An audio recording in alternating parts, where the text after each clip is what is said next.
Welcome everybody to a very special episode of the RF Generation Collectorcast. We are going to spend a little time in spoiling BioShock Infinite. So, I think we've tried to warn everybody a little bit, and if you've not played it yet, then here's your one and only chance to stop now. But if you haven't, how old is this game now? It's pretty. It came out in March, I think. Yeah, I think we're hopefully pretty safe. I didn't 5 realize months. it came out that long ago. Jeez. I think it was March. Yeah. Well, I am, as usual, your host, duke.togo, and joining me are my compatriots. So, East Coast, Bill, where you at? Over here in New England, enjoying the cooler weather after the heat wave. But yeah, we're back down in like the mid 70s, low 80s, which is just where I like it. We've been like that, really, too. It's been like a great summer for that. Pretty awesome. Yeah, most everyone I know wants it to be hotter, and I'm really cool with it just like this. So yeah, it's pretty good over here. I've been away a little bit, a couple of mini vacations, but now ready to get back into the swing. Rock and roll. And then again from the white reaches, what is it like, 6 feet of snow up there, Krabby? Pretty much, yeah. Still shoveling my roof off. Getting ready to open a game store after they come and plow the front, right? Yeah, gotta uncover it like a tomb. So are you serious? Because you took a picture like 2 days ago with no snow. Oh, it just snowed after that. We get the hot days. It doesn't stick around very long. Oh, okay. No, Bats I'm not serious. when It's you been open pretty the door. hot here lately. I don't know what it is in your weird Fahrenheit talk, but it's been around 30 degrees Celsius here. Whoa, that is really hot. I can't handle it. I'm not used to it. No, I wouldn't be able to handle warmer that. than here. Yeah, like I come home and because I work night shifts, I come home to go to bed, and the rest of my family's like sleeping in the basement because it's too hot upstairs. It's not terrible. Like, just for those of you who need a conversion, that's 86. But It's compared terrible when you're not used to it up here. right? Either. Compare like when it's almost always. You said, what is it normally, Krabby? Like 18 to 20. That's a nice summer, yeah. Yeah. So they like it 65, and it's 86. So just for all the Americans. The horror. I might get a tan. Yeah. I'm in And then danger. joining us, right, we have a very special guest that is on board for this show. We've got one of our Twitter followers and avid gaming enthusiast. We're going to go by Mr. Gamer Sense. Yes. Hi, how's it going? Thanks so much for having me on, guys. Gamer Sense, I hail from the area of the great Northeast United States, right up there with Wild Bill. Just a little bit more west than him in central New York. So we don't get as much snow, but we still like it a little cool. Yeesh, these New Englanders, man, Krabby, you've got to get a hold down the West Coast for somebody, right? Us with our Fahrenheit and our soda. Hey, we're sodas. It's pop. We're soda here as well, or at least pop. I am. That's funny. So, what we're going to do is we're going to take and kind of pick apart the game, because I don't know about you guys, but when I kind of finished playing the game, I just kind of had to sit for a little while and just kind of like, and kind of wrap my brain around what happened for a minute, right? So let me just real quick. If you've listened to any of our shows before, you probably know that I can talk a lot, and at points, way too much. And I'll tell you right now, if that's ever bothered you, this is probably not the show for you, because this game, I loved every minute of this game, and I remember finishing this game, and then just sitting there and just having that feeling, there was no angle that I could think about this game where it didn't not just make sense, but that it wasn't hugely emotionally impactful on me. And I remember I sat there and I looked at the screen. I was just watching the credits roll for a while, and then I eventually went down. My wife was sitting in the living room, like reading a book or something, and I said, "Listen, I know you're never going to play this game. I need to explain the entire thing to you." And probably for like a half hour, at breakneck talking speeds, I explained the entire story to her. And as I was explaining it to her, I was getting goosebumps because of how much I loved it. There are a lot of things about this game that I really love. I think a lot of people are going to point to the story. as one of the big pieces. I was kind of thinking we'd save that a little bit. One of the first things I wanted to talk about is one of the things I was worried about with this game. Has everyone on the call played the first BioShock game? Not necessarily 2, but BioShock 1? I've played have, both yeah. of the first ones, yeah.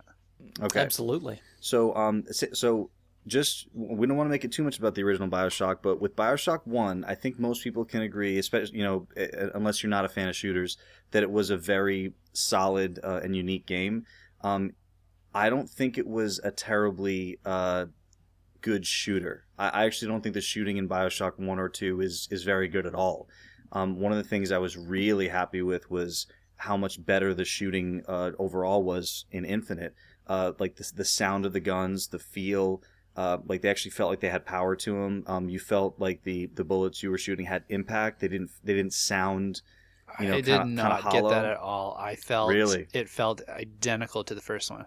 Not Yeah. Yeah, I that's what I felt too. I felt like, boy, this combat mechanism is just dumped wholeheartedly right from BioShock 1 straight into this game. No, I felt 100. Nope, not at all. It's absolutely not at all. There's the first game, and especially like if you shoot someone with a gun, like 1 or 2 bullets, and their life bar would go down like just like these little ticks like at a time. Like I felt like in the first game I was just unloading bullets into like zombie things that were just running straight at me, and they weren't thinking, they were just running straight at me. In this game I felt like not only would like a handful of bullets would kill something like they should, but people were hiding behind things, taking cover, like trying to flank me. I felt like I was fighting things instead of just waiting behind a corner for everyone to run straight at me. That's just more of a generational exposure to the console. I mean, BioShock was really early on in the life cycle of the PS3 and the 360 when it came out, so they were still kind of toying around with what they could do both graphically as well as AI build, and it was kind of like, well, what we really want to sell here is the story, this big overarching thing, this Atlas Shrugged kind of feel, and they really sold it. Honestly, I mean, it's still one of the better games that I've played even through this entire console generation.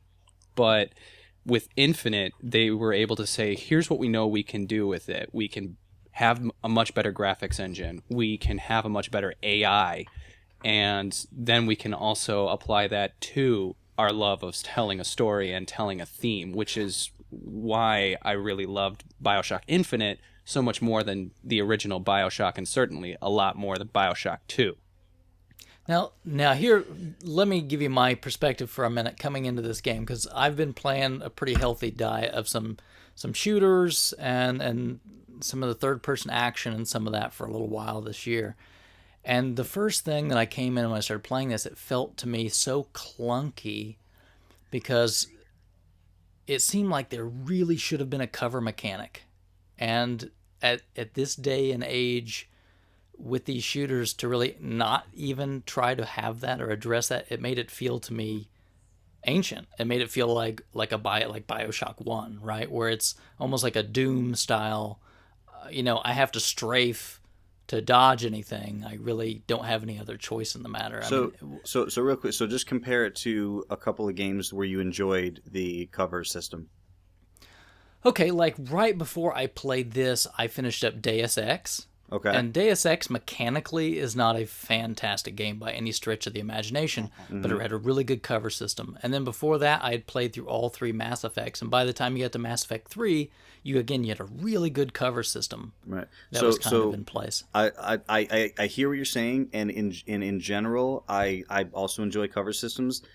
The reason why I would not have liked if they did a cover system at all, personally, is I have never played a first-person game where there is a cover system in which you stay in the first person that I've enjoyed.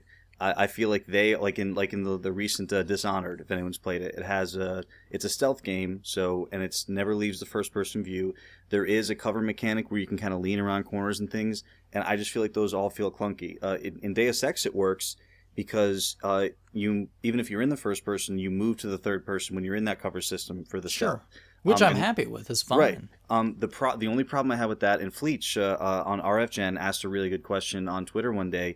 He said, would a game like BioShock Infinite have been as immersive if it was a third-person game? And I said, that's a fantastic question. I do not think I don't think so at all. I wouldn't have liked it if it was a third-person game.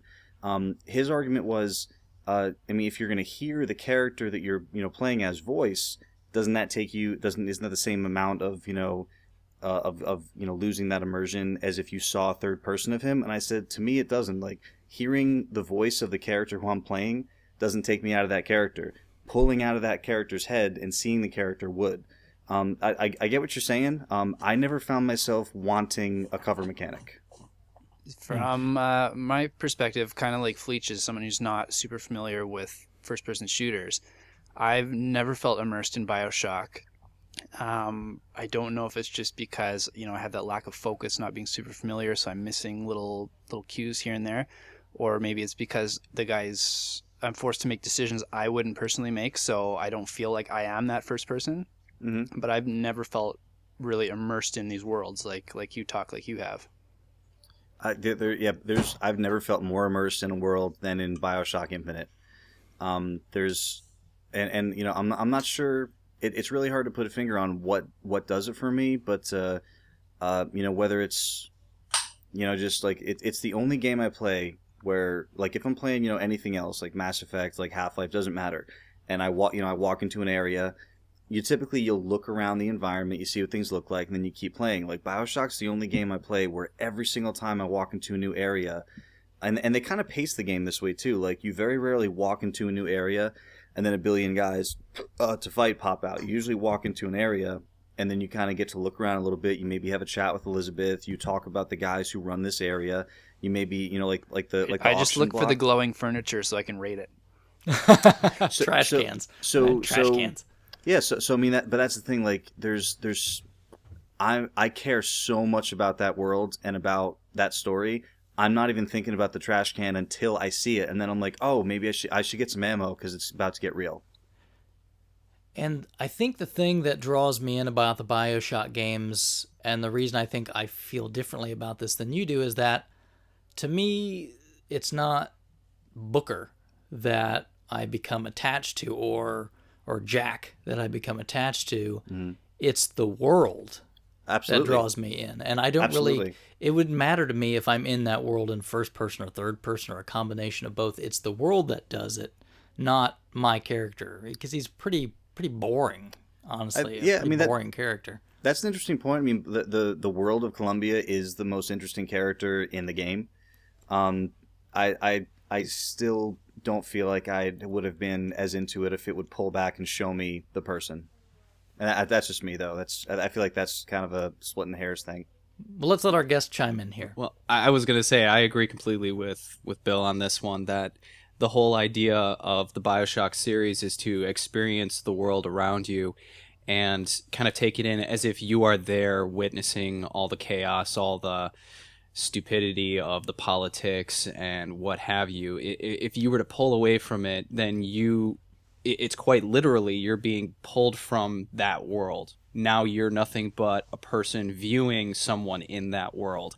And that's why you can't have a cover mechanic in something like this, especially with BioShock Infinite, because everything about this world is designed to draw out an emotion, whether it be the people or the environment, the propaganda.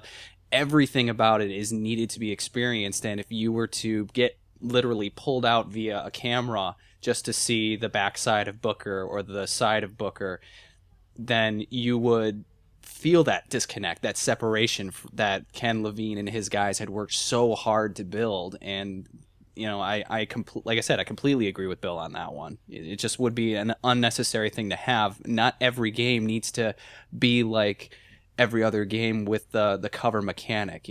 Have something that distinguishes you.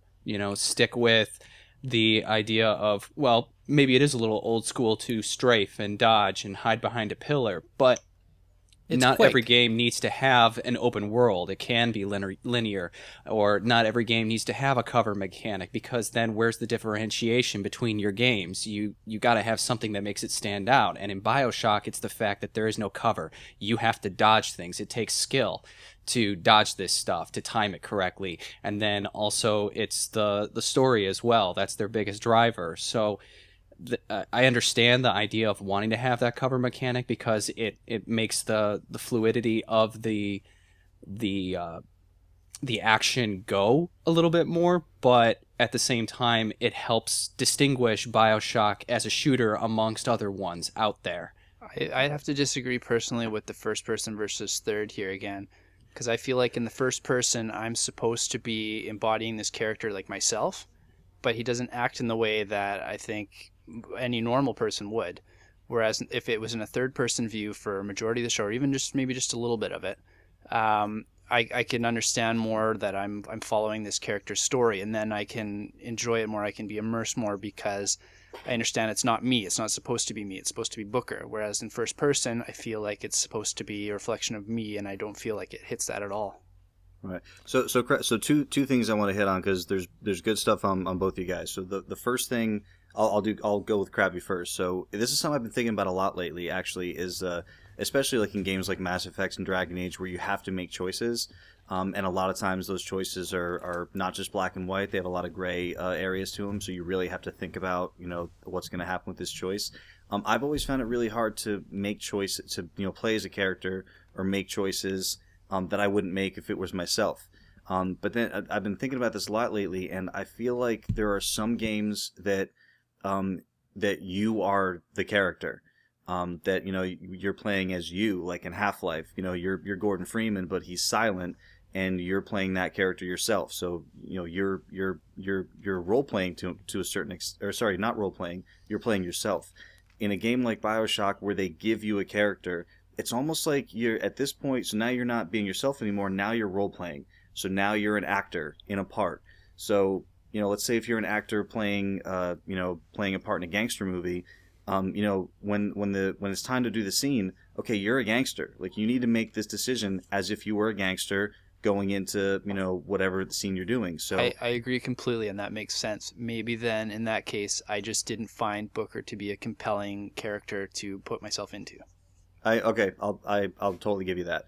So that was one differentiation I wanted to make. The other, it was back to the cover mechanic. The other thing that sets apart the combat from most other games is the vigor system. Sure.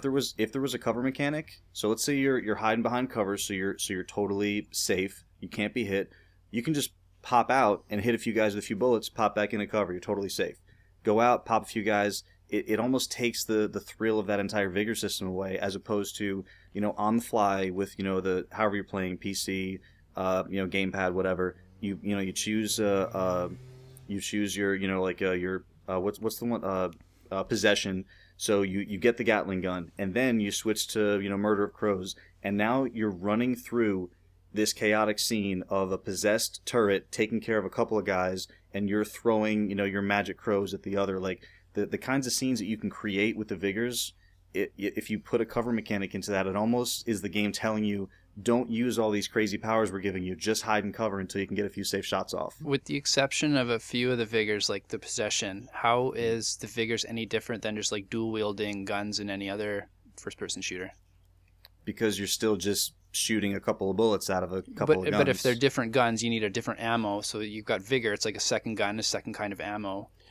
The guns are I can understand where you're coming from on this, but guns versus the vigors is the vigors create an environmental situation, like Bill was saying. You use something like the fire, and I'm trying to remember the name of it. It's been a bit, but you say you launch a firebomb, and you've created that chaos right there. Or you launch a Murder of Crows, you've got 3 guys in chaos on that. Meanwhile, there are another 2 off to the side that you can deal with at the same time because those guys are taken care of. The whole idea is to kind of create a sense where you're controlling the action at all times, instead of just saying, well, I'm shooting 2 guns at 1 guy. You're saying, well, I'm taking care of these guys, keeping them busy off to the side while I take care of this guy here. Or I've got this big George Washington mechanic that needs to be disabled for a little bit, so I'm going to shoot some lightning at him and keep him a little messed up, or I'm going to throw some possession at him and he's going to do some work for me so I don't have to fight him while I'm fighting these guys here. Otherwise, dual wielding with 2 guns, you're just having 2 guns pointing at the same enemy. and you're not doing that anything to actually change makes the a lot game. of sense. That might have had to do with my point of view. Again, maybe not being familiar with first-person shooters too much. I was using them more as a tool than as something to enjoy in the environmental setting.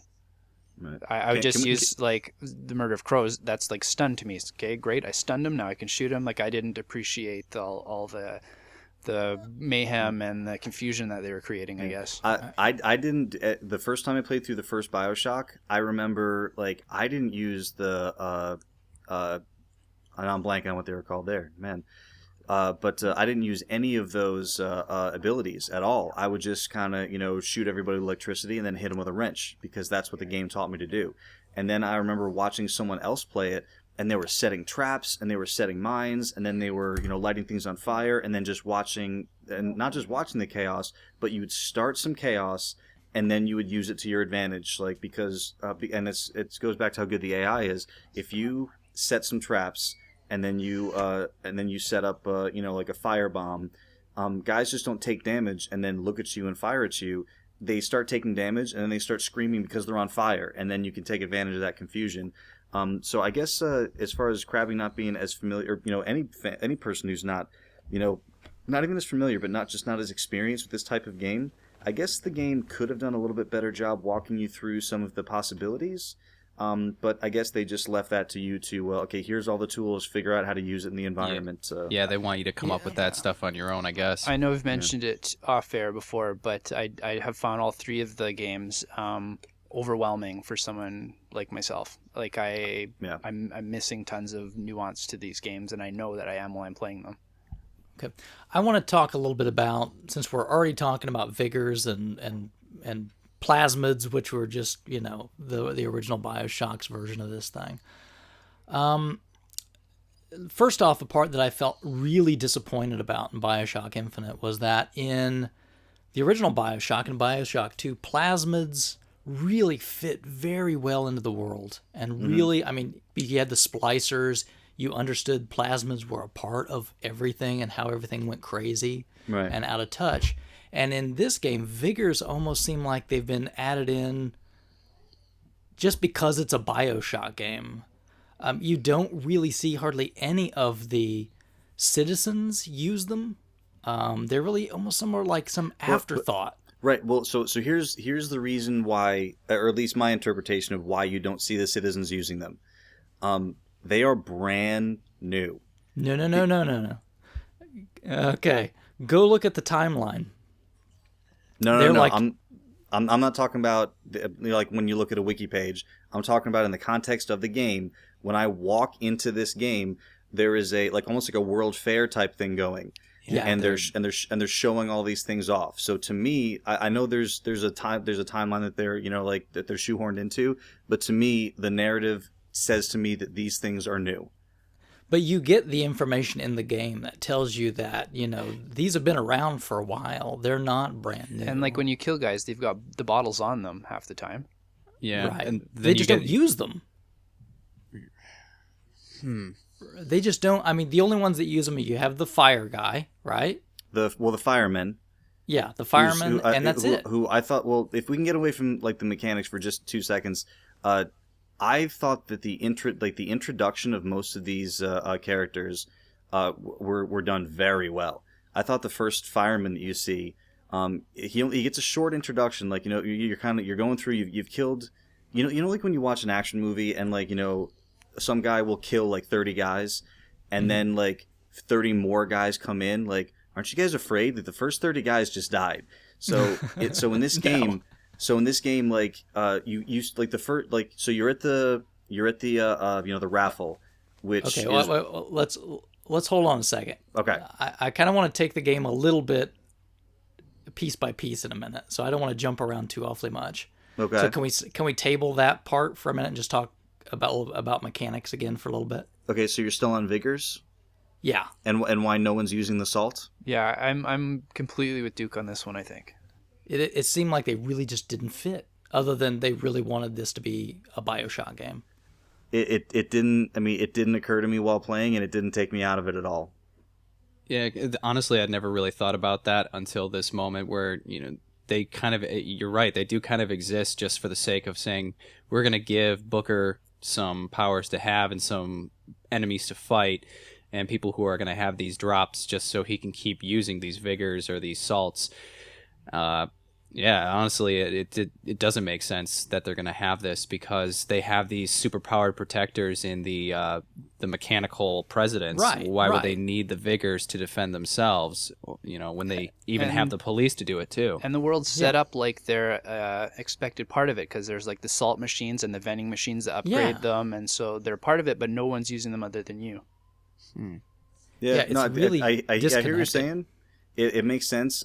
It didn't strike me while I was playing it. I mean, a lot of times, like when I'm playing a game that I really do love, like there's a little bit of suspension of disbelief for certain things Oh, like yeah. that, and I It's a game. Sure. I tend not to try to pick things apart, especially with, like, and I'm definitely biased, because if there's a game I don't like, and I notice something like that, I'm gonna talk about it and say, well, this is stupid. It doesn't work. But so much of the time when I really love something, there are certain things that I like, not that I can look past, but like that just didn't occur to me that was not continuous. Right. And Yeah, again, I've got a different perspective coming in, because you guys have all played this beforehand, and then I was told we're doing this cast. You want to be part of it? I said yeah. So I'm playing it, and I'm purposely thinking about these things while I'm playing. I even sent Duke a little PM after I'd done my first playthrough, and I mentioned the vigors in there. Like I don't understand them yet, why they're here, but hopefully that'll become clear later on. And I feel like it never did. But I was purposely looking for things like that, because I knew we were going to talk about this story-wise afterwards. Yeah, and the way I looked at it, again, to me, the world of Rapture, plasmids made complete sense. Yeah. I mean, it Right, was a well, part of because- that yeah. world. Yeah, a part of that culture, a part of like these people who broke away and wanted to form this like away from like a Food and Drug Administration. Like you want to make something with science and put it in your body and sell it to people. You got it. That's your right to do it. So it did make a lot of thematic sense in the Rapture world. And what was even weirder to me, I think, is that in Colombia, there was this heavy religious Christian purity, Yes. except we have these weird drug things that people are going to drink and can use to do magic. Yeah. It's just not something that ever, that ever struck me as.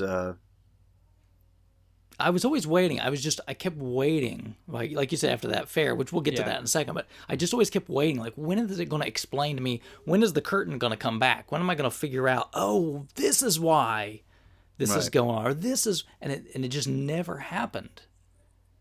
I mean, you find a little bit about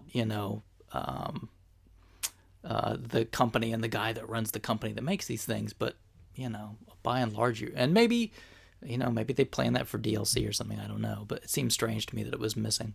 Well, what if think of it this way? They're doing a lot of scientific research when it comes to, I know we're kind of breaking away from the mechanics in this idea, but you see that they're doing a lot of scientific research about Elizabeth and her tear ability.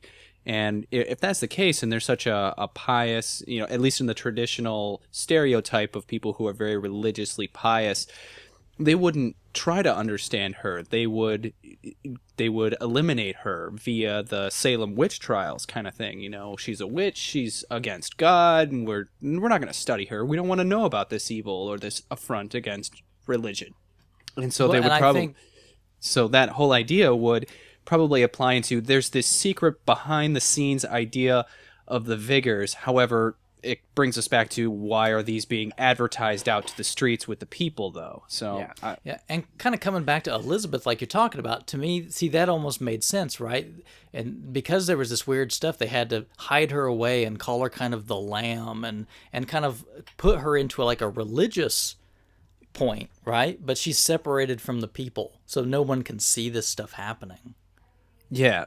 Again, I'm just trying to go with the whole, it could be something in the background, but then we got to think again that these are things that were advertised, and quite literally the first vigor was given to Booker as a free sample at this World's Fair, or this Columbia Fair that was going on. So it does kind of create you got a great point. Why is this in the world if no one but Booker is going to be using this?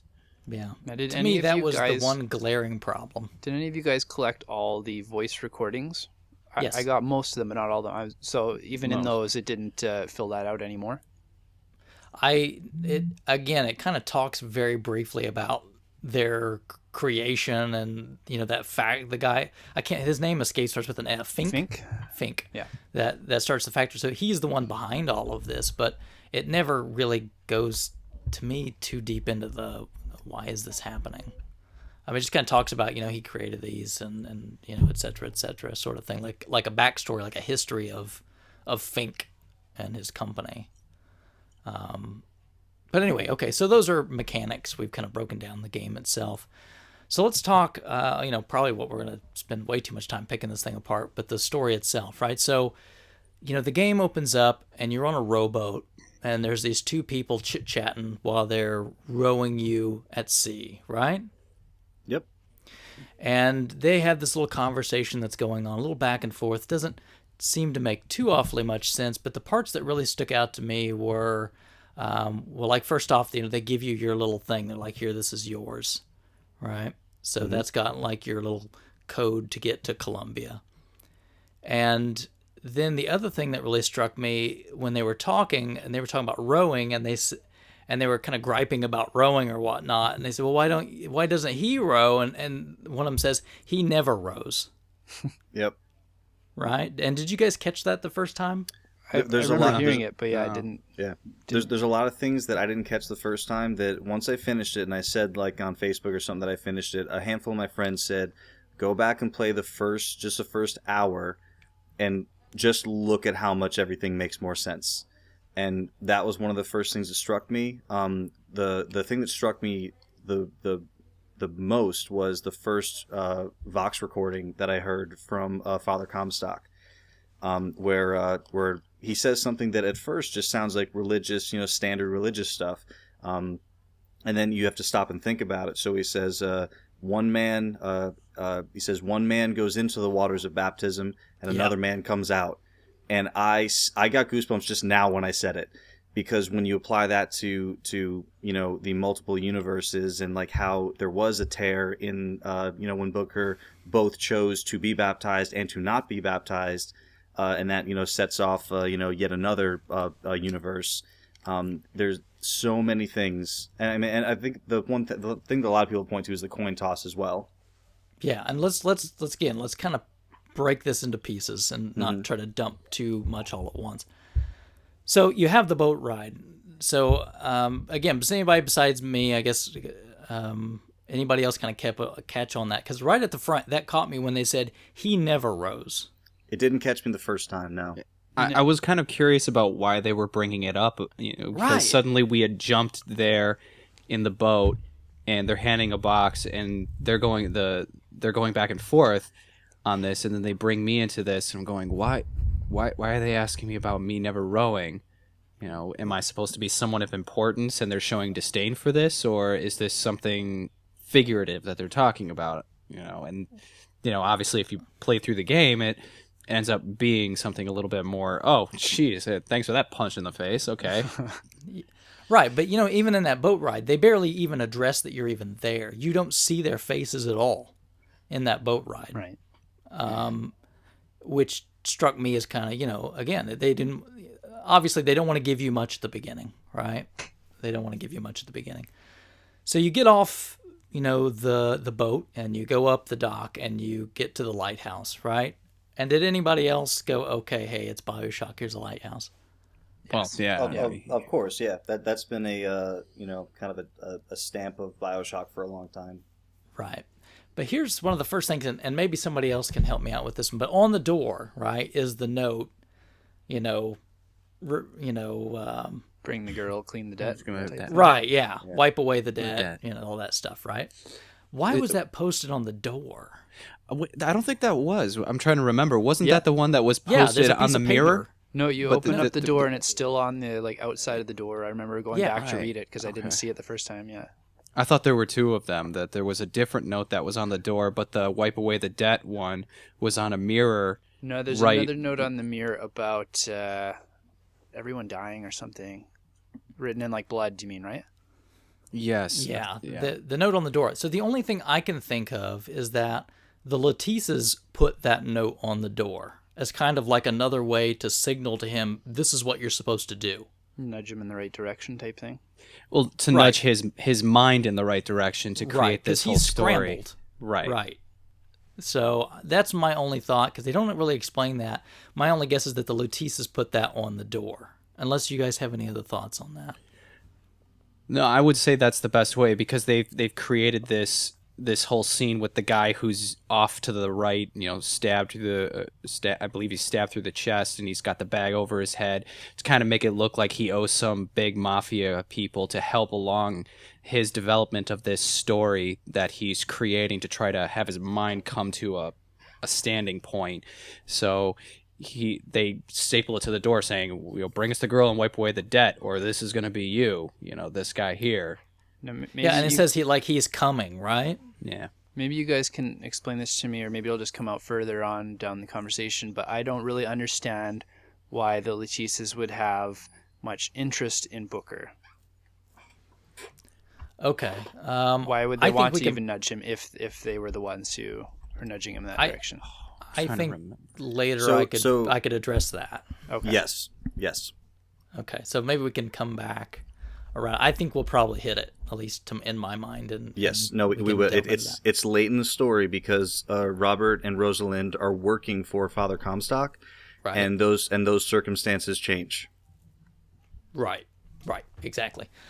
Okay, so you go up the lighthouse, you do the little code, you get into the thing, and you launch in this rocket up to Columbia, right?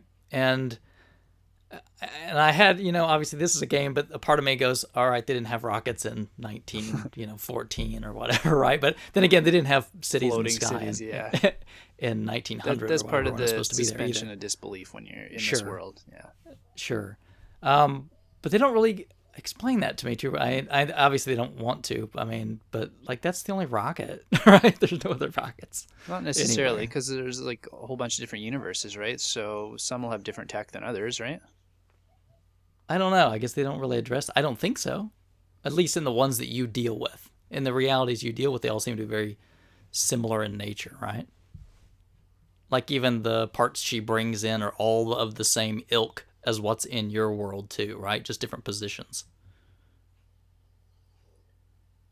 Yeah, for the most part. But I think that if you think about it, wasn't it in the Civil War they had torpedoes that they used, and that kind of technology could have advanced to, creating rocket propulsion, even though they were using, what was it? It's mainly just hot air that they're using to keep Columbia afloat, correct? No. Yeah. No, we get into that later, or I guess we can talk about why Columbia floats, right? Because there's voxophones that explain that. I'm trying to remember.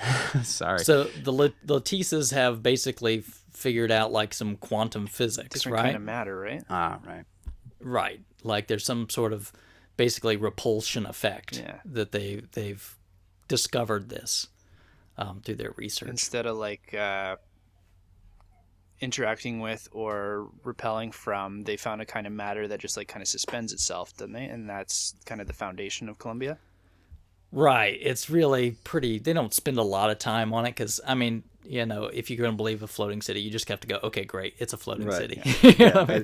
I mean, there's actually a lot of times when I would rather things certain things not be explained. Like I don't need every single piece of the universe explained. So I remember at some point, I heard on a voxophone or two, and they were talking about suspended, and I was like, it was someone on the voxophone saying and if you could make this suspend, why not this? And if not this, then why not a building? Yeah. So they spent a few minutes on it, but just enough for you to be like, oh, that's what they were doing. Yeah, and it was enough for me. Yeah, I'm okay with that too. I don't know why the rockets stuck out to me because nothing else used that, right? There was no other rocketry, but then again, the kind of weapons you had also were not available. So anyway, maybe let's move on. Now, did you actually see a rocket though? Maybe it was that magnetic thing, when you get pulled onto the skylines. Did you get? If I remember correctly, you blast off. No, yeah, it was a vibrating blast off with a tail of smoke. Yeah, okay. It's a rocket. Yeah. I think of some sort. It was like in Mario 2 at the end of the ice level. Oh yeah. It was that same rocket. And I've never heard Duke complain about that rocket. rockets that you pull out of the ground. Nintendo bias. Yeah. Okay. Always So you fitting the land. NES in there. Right. Always have to. So you land in there, and then you go through this really big church scene, basically, with everybody's going through the religious stuff. I really like that. I felt like that was one of the parts of the game that built this big atmosphere that kind of sucked me in. It was one of the few points where I really felt like Columbia was its own place, and I was part of it. And I'm glad to hear you say that, because nothing against you personally, but I was starting to wonder if like how some things just aren't for everybody, but I'm really glad that at least this, that moment kind of grabbed you. It's like, it's this immersive, the right when you get baptized. No, there were definitely a few moments, like you guys were talking about the rowboat. I didn't pay close attention there because it's first-person shooter, so I'm still trying to figure out if I'm allowed to move or not, because it's not a cutscene yet, right? There's no cutscenes like I'm used to, so I'm like, what are the mechanics? Can I move around? Do I have a gun? I'm clicking all the buttons trying to figure it out, and I'm missing half the conversation. But by that point, I've kind of got that part figured out, so I can just kind of look around and enjoy what's going on. Yeah. I guess I should go back to one part too, like the code you notice that you have to put in to get there, right? Right. It's like the ringing the bells, right? It's like 1, 2, 2, right? Yeah. Right. And that's going to come back around a little bit later. Yep. Okay. So I'm confused. I'm excited to see when this comes around, because I don't know what's going on right now. All right. Not too long, I don't think. Not too long. So I don't think this part we probably spent a lot of time, though. People play the game. You go in, you get baptized, you enter into Columbia, and, you're strolling the streets and everything is hunky-dory until you get further down the line, right, into things. And you finally get the little note, right, that says, oh, don't choose ball raffle number whatever, right? Right. Yeah. So again, you get this kind of like, why am I getting a note telling me about things that are coming up? Right. And sure enough, of course, he does, and which I think plays in a little bit later too. Can I real quick talk about this moment for 10 seconds? Yes. No. Yeah. Let's do it. The raffle is one of my favorite. It's one of my favorite scenes. It's the turning point in the game right before the combat starts. Yeah. And right before the game gets and ugly, right? Yeah, it gets super violent out of nowhere, and it really breaks you out of. You've been immersed in this world for a little bit. You kind of know what's going on. You got to hear the barbershop quartet sing to you, which was amazing. But now all that's over, and you need to murder all of these people. And okay, I remember. Do you remember? Okay, going back, Bill. I remember before I started playing, you said pay like attention to the music, right? Yep. And I did, and I would get. I couldn't like hone in on it, but like that first barbershop, I'm like, I think I know that song. Yep. You know who it is? No, that's the Beach Boys. Okay. God only knows what I'd be. I knew the song. You mentioned that to me too, and maybe it. because of my narrow musical tastes, I only recognized one song in the whole game, and that was one? close to the end, and that was Cyndi Lauper.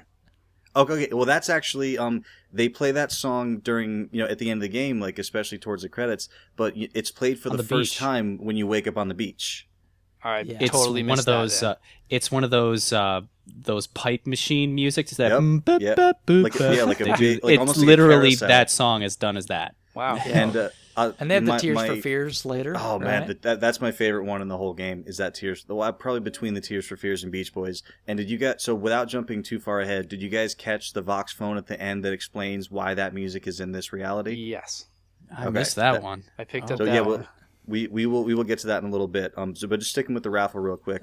So one of the coolest things, and I don't mind this. Like this is kind of a cool way to deal with cutscenes, because in a lot of games you lose control of the character, and now you're watching in third person, like in a Gears of War or Mass Effect type thing. And it might be cool, and it might have some cool story elements. But the fact that it stays in first person, it just kind of takes over, the view. So you're still, in the view of the same character, but you're, just kind of being, walked along with what you're supposed to be looking at. When they hand you that, they give you that ball when you win the raffle, I remember there was just a slight foreshadow of what was about to happen when the girl, who brings the all the winning, like the raffle numbers and everything over, and the announcer guy says, "Isn't she the prettiest white girl you ever seen?" Yeah. And I remember thinking, why would he even say that? Why would he make that distinction? And then 5 seconds later, you're like, oh no. Yeah. And that line, like I know it's racist in the context of the story, but that line where he says like come on fella, or are you taking your coffee black these days? I thought that was such a perfect way to not be over the top racist, but at the same time show you that in this society that has been built, this is what you're dealing with. You're dealing with extreme racism, and not too long after that, you find out that it's not everybody. But I think that moment, when you get to and did everyone throw the ball at the announcer? Yeah. Of How can you course. not? Yeah. I think if you don't, the FBI is notified, and they come to your house and they say, "So you're under I would be arrest." curious what even happens if you try. But I mean, I know, of course not. You throw it at the announcer, right? From Yeah. what I understand, people try and it still disrupts you anyway because you're throwing the ball with the hand that has the AD on it. And that's the other thing that's really stirring about the whole thing is that AD, you see the posters when you're walking up to the raffle that show the back of False the prophet, hand. That's just right? like he will prophet. be marked with, the back of the hand and it shows the AD on there. Really, And- that's and something that- I missed out on again. Oh, really? Did not Yeah, notice there's a the false posters. prophet. Yeah. Yeah, there's a I false saw a lot of prophet. the false There's- prophet things, but never the AD. Yeah, that Yeah, poster it's- is as he's walking up to the raffle. It's really like Yeah. big right out there. You see the back of his hand. He said, and the false prophet will be marked, and it's just his But hand. it's not with even the like a AD. normal hand. It's like this gnarly devil Yeah, hand. it's like a gargoyle hand because Comstock knows that Booker's coming. Right. We already said spoiler alert. Comstock knows Booker's coming to get his daughter back, even though he doesn't know it's his daughter. So he's putting this brand out there so that everyone in the city will try and stop you, whether it's police force, like citizens, whatever. I don't want to jump too far ahead, but a really cool thing happens with your hand later on that actually I don't know. Have you guys found out if it? Well, we'll talk about that later, but I think it might affect gameplay a tiny bit. Yeah. I think I know what you're talking to, and I didn't do that. So. Right. And we'll get to that. So Right. so we had the raffle happens. I think no matter what you choose, it's kind of like the illusion of choice because you're going to get interrupted. They see the brand on your hand, and that's when you take that skyline hook and you break this dude's head off his neck. Oh And I'm not usually one who goes in for, when you're like 10 years old and you're like, I can't wait to see Total Recall because there's all this blood and stuff in it. Like, as you get older, it doesn't. That's not why 10-year-olds wanted to see Total Recall. That's why I wanted to see Total That Recall. was the thing. It was to watch Schwarzenegger's brilliant acting. Oh yeah. Right. So but like, when this happens, it really, because for the whole game so far, you've just been experiencing this world and like, trying to get a grasp on why you're there, kind of getting used to everything. But I really think this moment was designed to shock you into, okay, like the combat's about to get real. But on top of the visual part of it, the music gets intensely frightening at this point. Yeah. Yeah. Like psycho, like shrieks, like no matter, like even after you kind of finish that initial combat, just walking around and looking at like bloodstains and everyone's dispersed. There's some really intense music happening, and I think that really kind of like brought me back to like, oh crap, like I need to fight my way out of here. One of the parts, like you mentioned, there's like bloodstains and stuff, but the bodies disappearing kind of, breaks me out of that reality again. Because they go, I hear they you, go yeah. quick. They usually, like some games, like I said, I don't play a lot of first-person shooters, but some of them, keep the bodies until you've killed too many people, then they start deleting the old ones type thing. Right. This one, Just- you like turn around and turn back and they're gone. And there's just like tell a yourself lockbox that it's sitting there. tears are taking them away. The tears are everywhere, and they're just going. And they're That's leaving all. their loot in a nice little box. Yeah, exactly. It's Elizabeth actually working for you. Ah, That's right. that's how it is. Makes sense. Yeah. We're think- just dealing with that's- the realities of the game engine, right? Right. It's just rendering things. Okay. So- I wasn't So- sure if so- that's like still a very common thing because I don't play a lot of modern shooters. So here's the thing. I think between the group of us, I'm the only one who played on the PC. Is that correct? Correct. I Okay, played on um, 360. PS3 for me. I would have to go back and check because I honestly didn't ever notice bodies going away. So I will double check that for you guys and report back because I don't remember one time going over to a dead body and having it be like kind of like a little treasure chest. Okay, at least in the Like, PS3 version, it was very apparent because, like I said, you'd turn around as soon as they weren't in your vision. When you turn back, they are gone. right away. I will confirm that for you by the time we air this.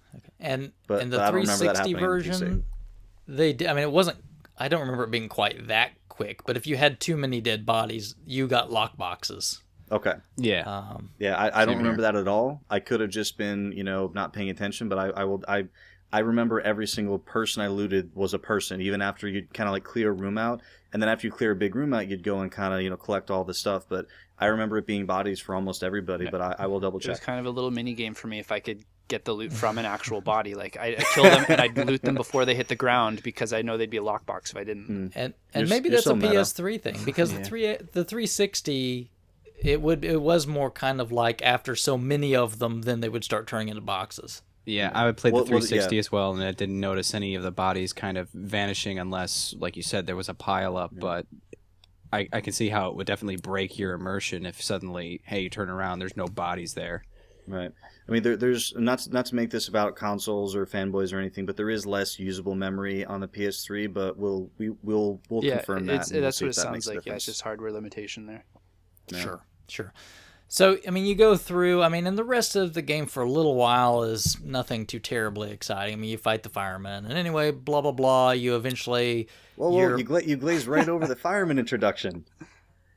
So remember we're talking okay, Bring us back, Will. go for it. So remember we're talking about I told you I was going to talk. So remember we're talking about like, okay, you just killed 30 guys. Like, wouldn't you think that all the rest of the guys would be afraid? So like here we have for the first time in a while a game where like, hey, you kill all those guys and then you're kind of, you keep going forward and then the guys actually start to run away from you. They're like, get the fireman. The fireman's coming. Oh, he's got to deal with the fireman now. Like you actually start thinking, oh dude, like they're sending in their dude after me. And then, I mean, my first thought was like whatever, it's going to be like a dude with a hose or like it's going to, but like, no, it's a fireman. Right. And that was the first time where I at least thought like, oh, like there are vigors among the enemies, but it didn't really expand too much beyond that. There isn't any others, is there? Not that I can think of right now, but I mean, maybe as we come across things, but I don't think so. I mean, the closest thing you have is the handyman, and that's not based on vigor. That's just electromechanical. You've got the one boss in the botanical gardens area that you fight who has the murder of crows. That's how you get that power. Oh, right, that That's guy right. that kind of flashes around. He's yeah. one of them that does too. Oh, and there's the one guy that has the electrical thing, too. I forgot. Right? So it doesn't look like it's widespread, but like yeah, there's a handful of enemies that now that I'm thinking about it that have them.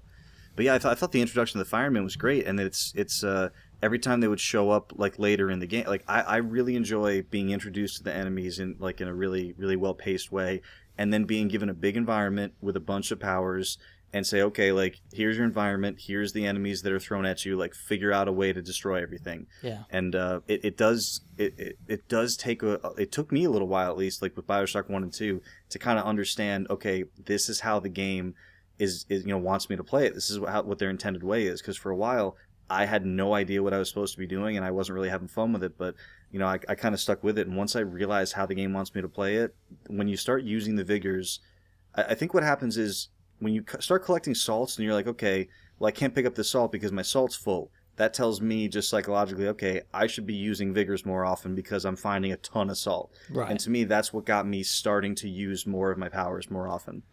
Right, but with like the fireman, that's your first tough fight, because you don't have any vigors at that point. Right? No, yet at that point, You you're just right. have to 'cause you take haven't- him out.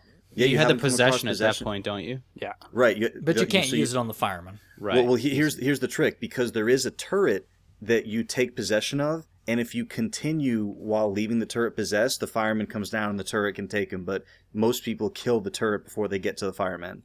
Now, let me ask, because backing up for a minute, when you first get to the fair there's that vending machine that has the bucking bronco for sale. But is there any way to get enough money to actually buy it at that point? I don't think so. Oh, you know what? There was a pre-order bonus that gave you like 500 silver dollars. Remember? There you and go. and I didn't pre-order, but like remember, you know how most pre-order bonuses become DLC eventually? Yep. So when there was during the Steam summer sale, the pre-order bonus like went on sale for like $1, so I bought it. And when I started my second playthrough, like all that, like you start playing, you don't have this stuff, and like kind of before you get to the fair, like a screen just pops up, and it doesn't pop in your inventory. The first time you see the Lutesses in that bar, that's where all that stuff is. So I don't even think you have it by then. Oh, okay. Okay. Did you guys find, going back to the vigors, that you, like I had two that I used pretty much the entire game and didn't feel the desire to use most of them. Like I tried them out when I got them and said, it's not going to be as useful, so I just wouldn't touch most of them. I was like that 100% in BioShock 1 and a little bit of 2. And I think part of it was because I could do it. Like, you know, I didn't need to go to anything else. In Infinite, I really felt like the salt was so much more, you know, prevalent. Like, I really tried everything, like, in a lot of different situations. Because a lot of times when you first get a vigor, you'll try it once or twice, and then it's like, okay, well, this isn't really useful. But the problem is, it's not really useful right there where you are. Like, by trying a lot of vigors in a lot of different situations, I figured out a lot of cool combos. But I mean, you're right. Like, this is a thing that kind of keeps coming up, especially with your first person experience, is that the game doesn't do a fantastic job spelling out to you how to use vigors. It really lets you figure it out on your own. So I guess if you don't take the time to do it, it's not going to work. I felt too like the Murder of Crows was way overpowered. You'd have a whole bunch of guys coming at you, especially if you powered it up. You just but stun everybody and then wipe them out. And then once you finally get to a guy that is immune to it, I just like switch to lightning, zap him, and then go back to Murder of Crows instantly. But wasn't Murder of Crows? Didn't it take a lot of salt to use? I don't. Every single time I got one of those potions, so you can upgrade things. Oh right. You chose the salt upgrade every single time. Yeah, I didn't do one health upgrade. I did all salt. Okay, and you played on regular, easy, normal. Yeah. Okay. My only real problem, I guess, here we're back into vigors again. The only problem I really had is that some of the vigors you get so doggone late in the game, you've already developed a playstyle, and you're probably not going to change. Agreed. Right, especially considering that a lot of them only get really useful when they're upgraded. I totally agree, because you'll get to a point where it's like, okay, well, I felt like I was far enough in the game that I already spent all, you know, my upgrades on stuff that I'd been using. So, I totally agree with that point. Like the water one, that one was so good. But that's the thing that irritated me, is like, why did they wait so long to give it to me? Because it was fantastic once I had it, and I started using it like crazy. But it just disappointed me. And then by the time I got that last one with the shield and stuff, I just didn't bother. The guns were the same way for me too. You know, I did my upgrades, you know, when I had the money, and then after a while I was like, I don't want to invest in a new gun. I'm just going to use the ones I've already got powered up. Now, see, I want to get all the achievements, so I'd just kill everything with one gun. Okay, switch to the next gun, get a bunch of kills. Okay, switch to the next gun. Yeah, I'm not at its finest. I'm not saying there's anything wrong with that, because if you have fun with that meta aspect of it, like, by all means. But I'm glad. Like, I used to the achievements used to be like a very real part of me playing the game and something I was going after, and I kind of felt like, at least on my initial playthrough, that it was you know, it wasn't keeping me focused on what I actually wanted to be focused on. So my first playthrough, I don't read the achievements, and I turn the notifications off, because I really don't want to have anything kind of popping up taking me out of it. And then on my second playthrough, if there is one, then I'll look at those and try to maybe do them. That's the same way I play. I don't like them to influence how I'm going to play the game the first time. And the second time, I love them. Yep. Now, I would disagree. I use them because, to me, achievements are usually used as like a developer roadmap to kind of say, hey, these are the things we want you to try doing. I agree, but I think that if the game is paced and designed well enough, then the game will take you through that. List, yeah. I agree with Bill here. Yeah, especially in Infinite, a lot of it was just, you know, do it with this number of bullets, or this number of guys with this gun, or, you know, do this combination here. And the combinations would make sense if you were to try to hunt those types of things, but a lot of it just seemed like, do it this way, and that means that you've played it enough times, that kind of thing. They're just adding to replayability for the sake of having replayability. And so real quick on the vigors, how do you guys feel about bucking Bronco? It was probably one of the useless ones to me. It was like a less useful Murder of Crows. I really wanted it to be awesome, and like, I just didn't feel like I was like, okay, maybe I'm not using it. Like, maybe I should get closer. Maybe I should try this. But like, I don't know. It just didn't. It was almost like, did you feel like they were trying to get a what's the one in Mass Effect where you levitate your enemies? Singularity. Right. Yeah. Like, did you feel like they were like, okay, well, that's cool. Why don't we do like a singularity type? No, to me, Bucking Bronco was the one that was really screaming to somebody, hey, combo, right? This one really Right. doesn't do anything on its own. It's just setting up a Right. combo. Yeah. Yeah. Because what the about, game doesn't tell you to combo ever. Right. You really need does. There was something that maybe it was a Vox or something. I remember them being told to like mix and match, and then after that, I tried like Murder of Crows and Lightning because those were my two go-to ones. I was trying to see what connected. Yeah, you could Yeah, light a murderer but- crows on fire and throw them at an enemy or something like that. I think that was one of the combos. But Maybe honestly, that was I one, found yeah. the bucking bronco to be one of the more useful ones for me because I would be able to lay the traps. And if, like say I had a bunch of guys, because unfortunately the AI wasn't as intelligent as you'd think if you led them it was to you. pretty- Yeah. Until you mentioned it just now, I completely forgot there were traps. I didn't use them once. Really? Ever. Yeah, well, I the use bucking murderer bronco crow trap traps a was lot. great. Yeah, that bucking bronco was great as a trap. Not so Yeah. much as it's a single use thing because it's a waste of your salts, but if you use it as a trap and you lead guys into it, you get 3 guys up into the air. You just take them out with either the electricity or the fire, or even just open up some ammo on them, and then they're easy targets at that point. Yeah. I only really use traps when somebody was chasing me, and I would be running, and then I would try to throw a trap like on the wall next to me, and then I would turn around as they passed it, and it would hopefully like blow them off the edge of the city. But yeah, I didn't use them a ton. With the Murder Crows, like you get the upgrade pretty quick where the corpses become traps themselves. Yeah. So I just Yes. never needed to actually set a trap for anything. That's I did one a of the bit. best little upgrades that you can get early on. Is it's just you create it's free traps. Just you're killing the people anyway. Just But the thing about that, okay, again, we're kind of off a tangent for a minute, but all Murder of Crows is Bee Swarm from BioShock 2. It's the exact same thing. no, they're crows. You're missing one They fundamental bite instead of difference. sting or peck. Right. Al- but I also- mean, mechanically, they function exactly the same. Well, except for they sound different and they look different. As far as game functionality goes, they do the same thing. Have the same upgrades, even. Well, they're crows. All right. So anyway, back there. So you're kind of just going through the city for a little while, and you've got like the little detours, like, oh, if you want to go find the key for this stupid chest, and you run into the Letisses kind of the first time, right at the bar. Right. And there's really nothing too terribly exciting that goes on. They just kind of point you along your path, right? I'm so. I think we might have glossed over at the right when you get to the fair when you meet them, and he's got a sandwich board sign on him with the heads and tails. Yeah. Oh yeah, okay. I forgot that's where Yeah, that was. so- I thought so- that was so- later, but okay. Right. So yeah, that's right before you get into the fair. So I mean, everyone's played the game, so everyone knows what we're talking about. So the coin flips, And then this they one look is a at big deal. Yes, and then they look at the results, and they look at each other, and they're like, "Up," and then they mark it down. But then when he turns around, you see the number of times that have already been marked down on the back as well. Right. And did you notice how many times that Isn't it like is? 97 or something?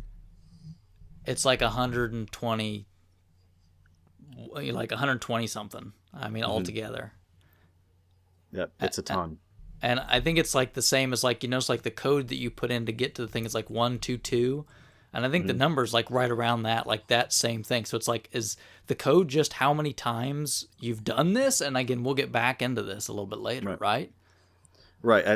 I do think that that's what they were, trying to imply is that like this has happened like even though they're separate universes, separate realities, this has happened before because when the Lutesses or like when a tear opens up, it opens up in that point in time. The tear opens up, previous to that, so these things will occur again. And I guess maybe we should explain real quickly why the Lutesses are in all of these realities, or is it not time for that yet? I guess we'll tackle that story-wise a little bit later. Yeah. Right. I'm really curious to yeah. hear that when we get there, because that's something I did not grasp even at the end. Right. Okay. So we have the Lutesses and the coin flip there, and then you get to the bar, and then you see them again. So at this point, it's very possible that you've put together that these two, like, and I know some Yeah, because people they just didn't appear out of realize- nowhere. Right, and I know some people didn't realize that they were the ones on the boat in the beginning because you don't really see them, you just hear them, but they have very distinct voices. It's So Jennifer this is Hale. yeah. So this is like the Can't miss third or fourth Commander time. Shepard there. Yeah, so this is like the third or fourth time you've seen them. So now they're in the bar, and now, but this is the first time where you kind of, your character Booker can kind of stop and talk with them. Okay, like what's going on? Like, who are you guys? And obviously they're very, very quirky, just because of all the crazy, just scientific minds and all the experiments, all the stuff they're doing. So you almost don't understand anything they're talking about until the second playthrough. Yeah, because they're approaching it from some other grand perspective of having seen all this, tons and tons of times. Yep. And they don't seem like they're that interested in giving you any information. Because I think it's because with all this, with their, recording the coin flips and everything, I think that they understand no matter what they do or say, the outcome is not going to change. So I think they're really just there as observers. That's not true. They understand you can change things, right? Or at least they have a theory that you can change things. One of them, anyway. And he wants to test it. I think that's the reason they're doing all of this, right? Obviously, is to change an outcome. But they hadn't had much success, right? Could you imagine if you'd failed 120 something times? Right. You would be pretty disinterested. You would be pretty disinterested. I think that the more they go through this, the less they think that they can change. I think like on turn 1, 2, 3, 4, and here's the other thing is on the first. Wouldn't you think they're not recording coin flips until they've at least done this a handful of times? Yeah. And they're always oh, it's always whatever, right? So I mean, it has to have happened, 5, 6, 7 times before they started the coin flips, right? So well, even if they're scientifically minded, it's still 120 something times. Right. You know what I mean? I feel like Why they would originally be thought continuing if they didn't think there was a chance then, though?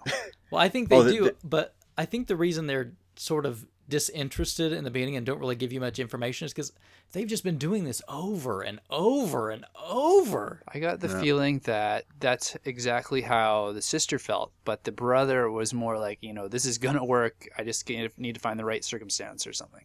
Mm. And I would agree. He was always like, again, he was like the yin to her yang a little bit, right? All throughout the story. Now, I don't know if I want to get into that just yet, but isn't she technically, and I put this in air quotes, the older of the two? She's been exposed to this storyline a little bit longer than him. I think or is it the other way around? No, I think you're right. She began the experiments that led to the tears. Okay. That's what I thought. All right. That would explain why he's a little bit more excitable, because he's not as he's still kind of hopeful about it, and she's just more, okay, it's another experiment. Let's see where this one goes. Sure. And even through the whole story, I mean, you see that she's like so wants to go for some of the stuff, and he's very reluctant on a lot of things, right? Like he just even them coming together, he was very much like, no, I don't really want to do this. This is not a wonderful idea. You know what I mean? Where she's crazy gung-ho about all this. But anyway, nothing too terribly exciting happens, I mean, until you get to the place where Elizabeth is, right? Right. Monument Island. Right. So you go through a bunch of fighting, of course, to get there, but eventually you get to Monument Island, and you go through and you notice that you see all these like experiments they've been doing to her, and then you get to kind of see from like this behind two-way glass observation stuff. I don't think we have to spend tons of time with this, and you get to see her like open a tear and she's like, what, Return of the Jedi or whatever in Paris? Revenge of the Jedi. Revenge of the Jedi. Yeah. The original title. Now, was your guy, when you opened up that tear into Paris, did it say Revenge of the Jedi on your screens? I did not notice that. I knew I thought it said Return of the Jedi, but Mine did not say Revenge of the Jedi. Mine said the name of the movie in French. I thought mine That's was what in I thought plain too. English. I don't remember seeing any Jedi stuff in there. I did. Like I don't know how to say it in French, but like, cause I remember like a couple of years ago when they teased this game, that's the part that they showed when she opens up a tear and you hear Tears for Fears and you see Revenge of the Jedi, and that's when that's an immediate revelation that like, oh, this is a tear open in time. So I kind of knew that's the only piece of the story that I knew was going to happen. So when she opened it, and you realize it's in Paris, 'cause I think you see the Eiffel Tower in the background. Yeah. I knew that the Revenge of the Jedi was part of it, but when I saw the marquee on the movie theater, I obviously realized it was in French. So I don't speak French, but Jedi is actually French for Jedi. I did not notice that was a reference to a different time. I thought it was just a different place. I didn't pick up on the music or the theater title. Yep, No, that's yeah. I picked up on that right away because, like, what was this game's obsession with 1983? That's when Did the you NES notice, like, came, all, that's when like- Famicom came out. Yeah. It's a good year. But you notice there was like tons of references to like 1983. Yeah, I mean, do you think that's because that's one of the more common tears that Elizabeth opens? Probably the Well- year most of the programmers were born. Like all these songs that were in there were like these early 80s. Like they very well may have been 83 songs. Yeah, I mean, it might have been. I mean, And- I And the year at the end where old Elizabeth is, that I imagine we'll get to, that's 1983 as well. yeah, what you mean with the attack? Yeah. Yep. So I don't know what the big deal is with 1983. Why is that such a pivotal? Yeah, That I mean, she keeps returning to that, or if it is, if it was explained, I didn't pick up on it, but I don't remember them addressing it. yeah, I don't know why that was such a big. Maybe just somebody's birthday or something. I don't know. But maybe Ken Levine was born in '83 or something. I don't have no idea. But I did notice it's kind of he's weird. not. I mean, no, I don't think he's that young. All right, maybe he loved 1983. I don't. Anyway. So, I mean, no big deal. We can kind of speed through, I think, most of this for a little bit, right? So, you go there, you liberate her from Songbird. That's when you first find out a little bit. Songbird is some kind of man-machine hybrid, right? Pretty awesome. That's another spot of the story I didn't grasp even at the end, was the relationship with Songbird. Well, you kind of see going in there, like, at one point, I don't know if it's in there or somewhere else, you see, like, some papers that show you, like, the design kind of blueprints of Songbird, and you see that it's, like, a man-machine hybrid. Like, there's a man in there somewhere. Right. That's a part of that. Yeah. I mean, they were definitely very, very I don't want to say close to the chest, but they really didn't make almost any effort to give you additional detail on the origin, the purpose. I mean, besides keeping her in the tower, but they really didn't go into too much on Songbird. All right. If we remember, if we have time, there's like a crazy internet theory that I might bring back to that. Was there a parallel to Songbird in the other two BioShock games that I'm just overlooking?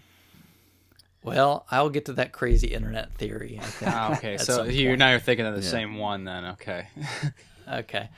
So anyway, yeah, Songbird's protectorate. You escape Songbird, and you land on the beach, right? Yep. And again, I think we can probably go pretty quickly through this part because, I mean, you just kind of figure out, first you kind of think maybe I'm at a real beach, like I'm on the land, and then you quickly kind of see, oh, no, not really. It's a fake. Right. It's a fake man-made beach. Yeah, floating beach. Yeah. Right. Because you see, like, the guys working the machinery, and you chase her down. She's dancing, having fun. And then, you're going through, and that's when you finally meet in the couple that you were about to or that were on Torment on the stage, right? Right. And so, of course, they're appreciative and give you some gifts and whatnot. And really, the only other big thing I think that happens on the beach is kind of as you're coming out of that, the Letisas show up again, and you have the choice of the bird or cage neck thing, right? Right. Does anybody know, is there any influence on the game at all with which one you pick? As far as I know, there is not at all. Okay, so I'm curious. Did anybody here pick cage? Yep, that's the one I did. I honestly don't even remember what I picked. Yeah. I want to say it was the cage.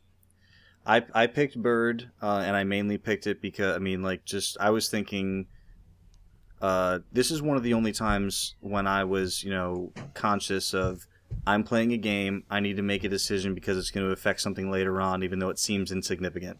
So I took time to choose. Yeah. I said, okay, I don't want to be a caged bird. I'd rather be a free bird flying around, so I chose that. And it was another example of the illusion of choice. And I agree. That's why I chose it, because to me it's freedom versus, rigidity and Right. conformance or whatever, right? I thought it was So- a more attractive neck piece. And that's exactly, and that's exactly You made the decision exactly how they wanted you to. Which one of these do you think is prettier for her to wear? And that's all it was. That's what she was asking you, right? Yep. And I think everyone kind of stopped and was like, oh, am I going to get a different ending if I get this? And it was like, no, you're just choosing a necklace. But they gave you enough of those choices. And so speaking of choices, I think it was in a similar portion of the game. Do you remember when you go, I think it was like where the flamethrower is or something, when the game tells you stealing may have consequences? Yeah, but they're like ridiculously pathetic consequences. And here's, like, I didn't know what the consequences were. I just, like, the game kind of said to me, hey, just so you know, stealing might have consequences. And I said, okay, I'm not stealing. And I didn't steal anything. And you know what the really weird part about, I mean, not weird, but I guess, again, they're trying to hit you with this, is the first kind of places you go to, and again, you meet that couple, you, like, go in those bathrooms, and it's for, basically... Segregated? Yeah, they're segregated bathrooms. This is for the other non-white people, and they're terrible and nasty. And like you go into one, and the guy's cleaning them. He's like, "You better get out of here, right? They don't want you to. You don't want to get seen in here with me. I'm going to get in trouble, basically." Right.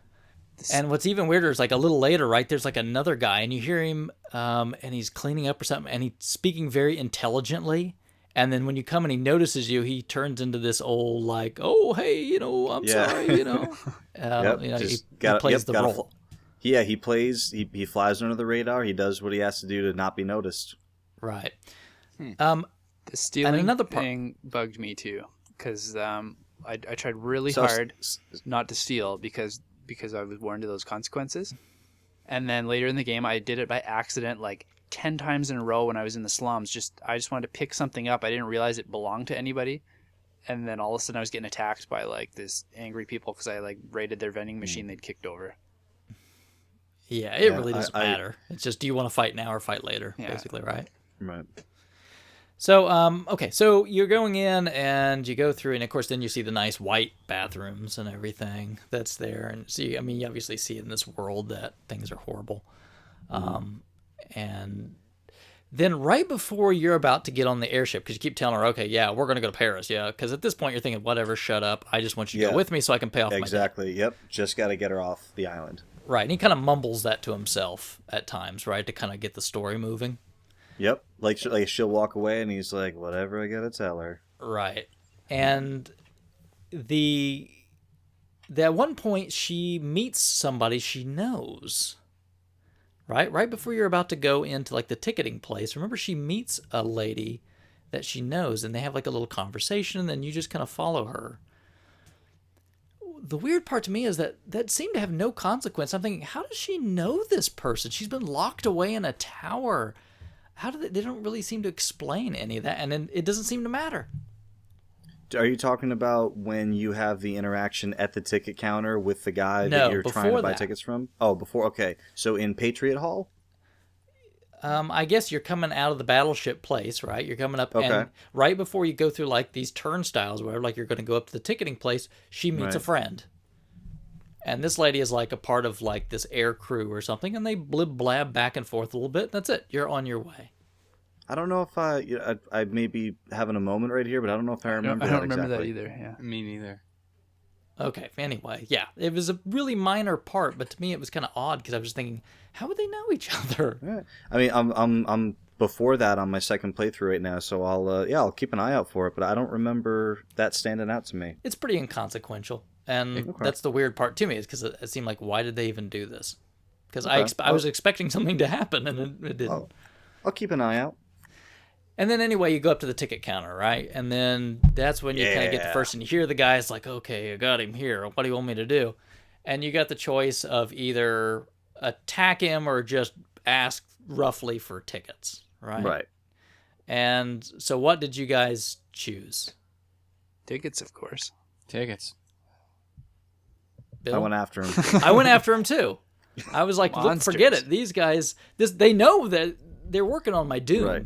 Right. And the thing is, if this guy was just turned around on the phone, I would have just like, hey buddy, like we're in a rush. But you hear him say like, I got him here. What do you want me to do? Right. So like when I thought like so because I'm playing a role. I'm playing Booker, and if I'm Booker, and if Booker hears I got him right here, what do you want me to do? That sets that. I mean, if Krabby, if you're at a train station, and a guy on the phone says, "Yeah, he's at the window right now. What do you want me to do?" I mean, you're either running or you're incapacitating this guy. So, like, my first thought was, like, okay, like, I need to get out of the situation before it gets rough. Because I thought he was calling in reinforcements. So I figured if I could attack him soon enough, then reinforcements wouldn't show up. That's where it breaks me out of that reality again. Neither of them are choices that I myself would make. I would rather have a third person so I can say, okay, this is what Booker would make. All right. Well, So you chose. I chose the Sori? one that was closer to what I would do in reality, even though it didn't make sense to the story. okay. Well, either way, because I was curious what happened, so I looked it up, right? So I kind of know what you guys saw, I know what I saw. Because when I do it, you start shooting, and then there's a fight. But when you guys did it, you get stabbed, right? Mm-hmm. Okay, so do you guys? So I don't know if this is 100% true because I haven't done it the other way. But what from what people have said, if you start the fight, so what happens is for the rest of the game, nothing really changes. Your brand is still visible. Yeah. So that when people, when you walk into an area, people recognize you right away, and if they're hostile, they start shooting right away. Some people have said that because after you get stabbed, Elizabeth wraps her ribbon around your hands, so now your brand is hidden, so people don't attack you as aggressively because they don't recognize you as quickly. But you have a slight penalty on like your aiming speed or your reload speed for the rest of the Really? game. Because I was just going to say, you get stabbed right through the hand, and it doesn't affect you at all. You are normal the rest of the game. You don't slow down a second. But for I the just rest thought of I the was a game- bad shooter to begin with, so if it did anything, I didn't notice. Yeah, but for the I don't rest know of if the it game, actually does. Were they was your hand wrapped up for the rest of the game? Yeah, the whole thing, yeah. Okay. Yeah, I thought because that was one of those things that, like, after I played, I was like, oh, I wonder what happens the other way. So same thing, I looked it up, and no one knows for sure. Like, people are like, well, a lot of people say that you have this, but like, I don't know if it's actually any different. Okay. Anyway, though, eventually you get on the airship, and again, I think we can probably fast forward a lot because there's nothing too terribly exciting. Of course, it doesn't work out, right? She sees that you're not going to Paris, and then you get in a fight, and then there's an attack by Fitzpatrick, right? Yep. Fitzroy? And then Fitzroy. Fitzroy. Fitzpatrick, I'm like the washed out Bills quarterback. And I don't know about you guys, but to me, the whole Fitzroy chunk of the game is a throwaway. That to me confused me right off the bat because all of a sudden it's like, okay, I'm playing BioShock again because it was such a parallel, which they obviously explain Right. later on. But I was really intrigued Right. into how that was going to spread out later on. Like, it's weird because it's not a throwaway to me, but at the same time, when I think of the entire overarching BioShock Infinite story, I don't think of the Fitzroy story until someone brings it up until I see a picture. So, and I imagine that when I get to that part in the game, I'm going to be like, oh yeah, this was a part of the game. So, are you guys okay if we just distill the Fitzroy story to its big pieces? Go for Any it. complaints? Yeah, doesn't matter to me. Yeah, I'm just like the next part I was excited about was when you go to Fink's area. Yeah, okay, so let's just distill Fitzroy's story pretty quickly, right? So Fitzroy was a chambermaid, whatever, at Comstock's place, and she knows about the whole thing with Elizabeth, and it's not really Comstock's daughter. Comstock...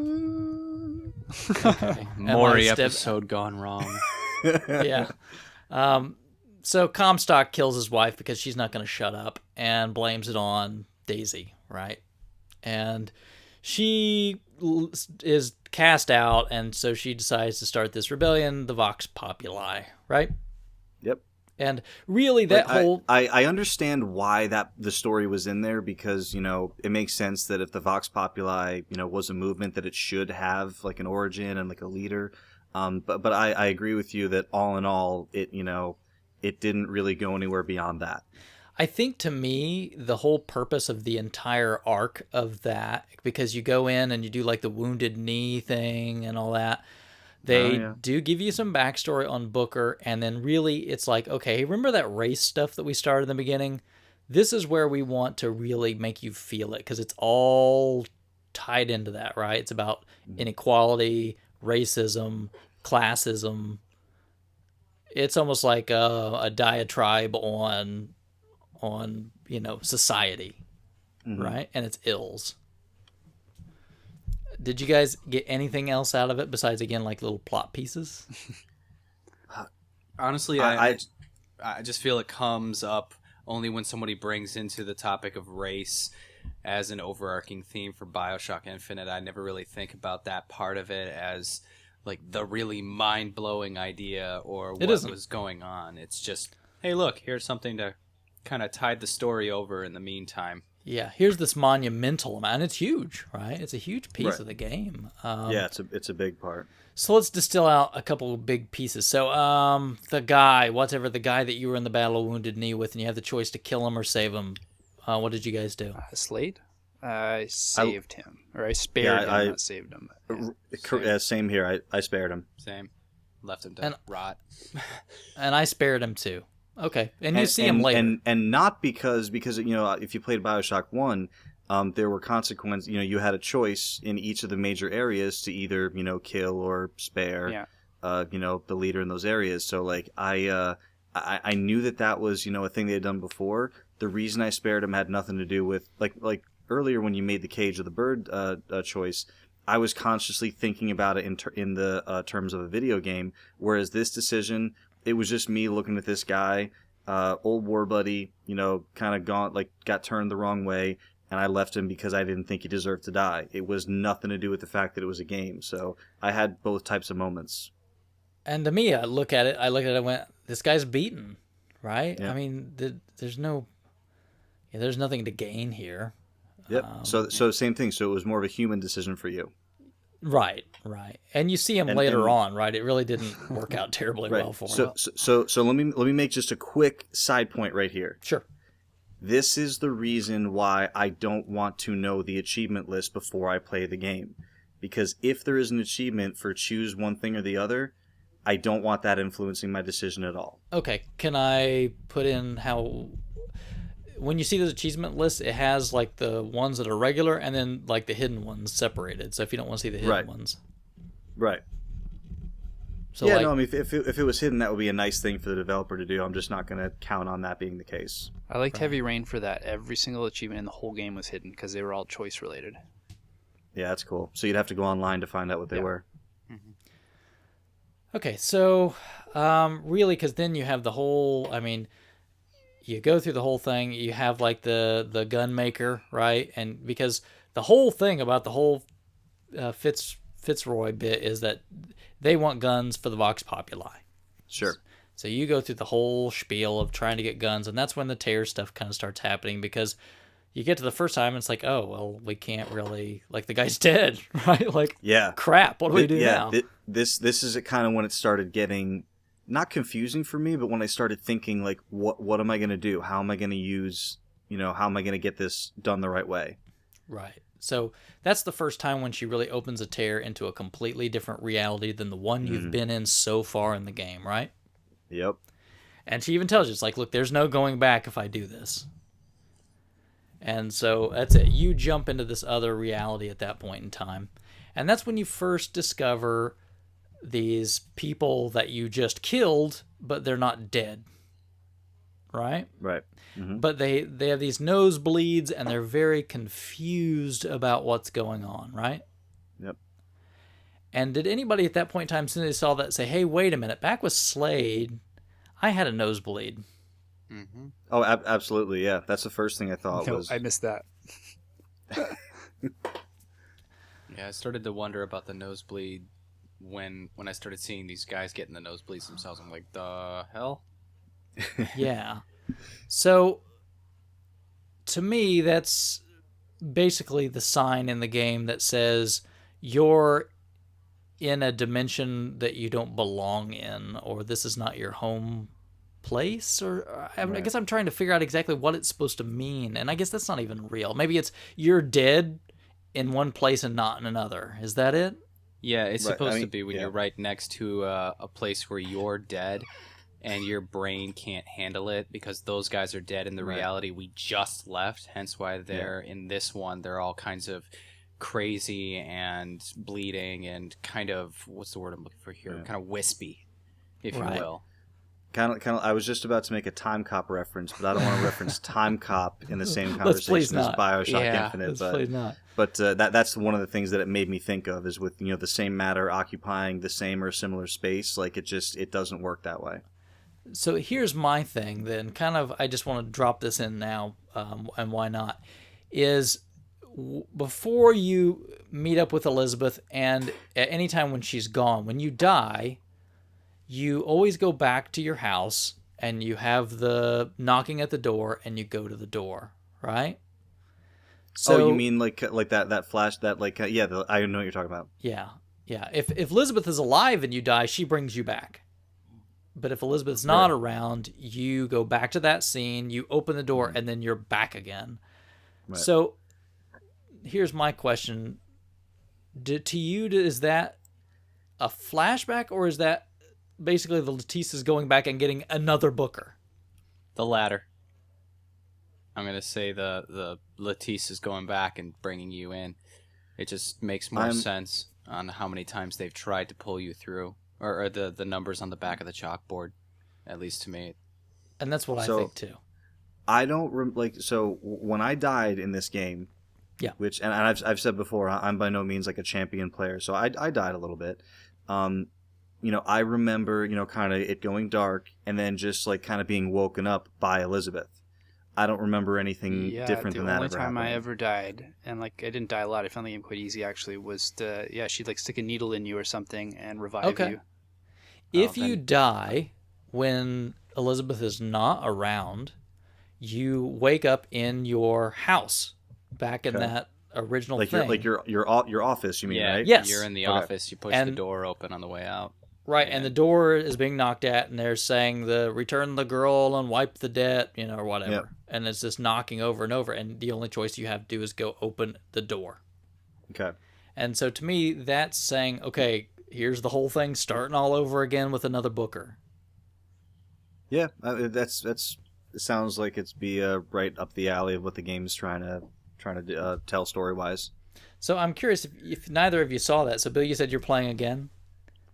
I am. Yeah, I'm playing the second time. I actually really wanted to play the second time right after I finished, but it was pretty soon after the game came out, and my initial thought, because most games the DLC comes out pretty quickly.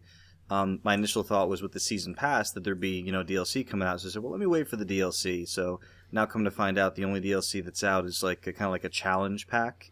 And the major DLC is not till next year. So I started my second playthrough, but I'm still pretty early. So do me a favor then, just so you can kind of witness it. When Elizabeth is not with you, die. Gotcha. And you'll see. Yep, I'll check it out. Okay. And maybe that's a testament of how not good at these games are. I died a lot, but so I got to see I would those imagine scenes. I was imagining that when she's not around, they try not to make the combat too overwhelming because I actually really I didn't I thought if someone explained to me the mechanic of she throws things to you all the time and you got to press A to catch it, to me that kind of sounds like a little wonky and a little weird, but I didn't find it like that in the middle of combat. I actually kind of found it not to relate it back to movies again, but when you're watching a movie and someone's like, I'm out, and someone throws them ammo, I thought it was kind of cool, in the middle of combat, because with so many times when you're escorting someone or you're protecting someone, they're just a useless thing on the, on the side of the screen. But to have her be like, yo, Booker, ammo, and then you press a key to catch it, and now you have more sniper ammo, I thought that was really cool. Flavor-wise, I liked that. It really, it was interesting, but I think it was broken because I literally didn't have to go look for salts. She always had salts as soon as I was empty, so it was like I had an infinite salt meter. Just about. And I think that's, again, good because they want you to really use it a lot. They want you to use it a lot. Okay. So what about this? Do you think that the fact that you weren't using a lot of different kinds of vigors, do you think the game is smart enough to be like, okay, why don't we give this guy more salt so he uses more vigors? I don't know. I felt like they were doing that too. I felt like it was at that point they're going, we're going to make you change things up. We're not going to make it so that you play your same style the whole time. We're going to throw you a curveball because I noticed that I was doing the same thing too. And I started to think I used a lot of vigors early on because I realized I was finding a lot of salts. I don't remember her ever throwing me salts. She always threw me ammo, and maybe it's just because I was using them so much. No, I used salts the whole way through the game, and I got replenished with them by Elizabeth the whole way through the game. Me too. Oh, I used Vigors a lot, and she would toss me salt a lot. Did you guys do the Konami code at the title screen? No, I heard about that, but no. You Yeah. can do that? I thought you were joking. Yeah. That's a thing. No. It unlocks the hardest mode. So since you found the game too easy, go back and do the Konami code and play it on 1999. Well, you don't have to because it opens up after you beat the game. Yeah, I've got it open. Oh, that's there. right. That's right. Yeah. Okay, so anyway, again, we have this long story about Fitzroy, and you find out she's really not a very good person either, right? No. She's a horrible human being. I guess there's probably not a whole lot else to say. I mean, unless you guys want to talk about that storyline anymore.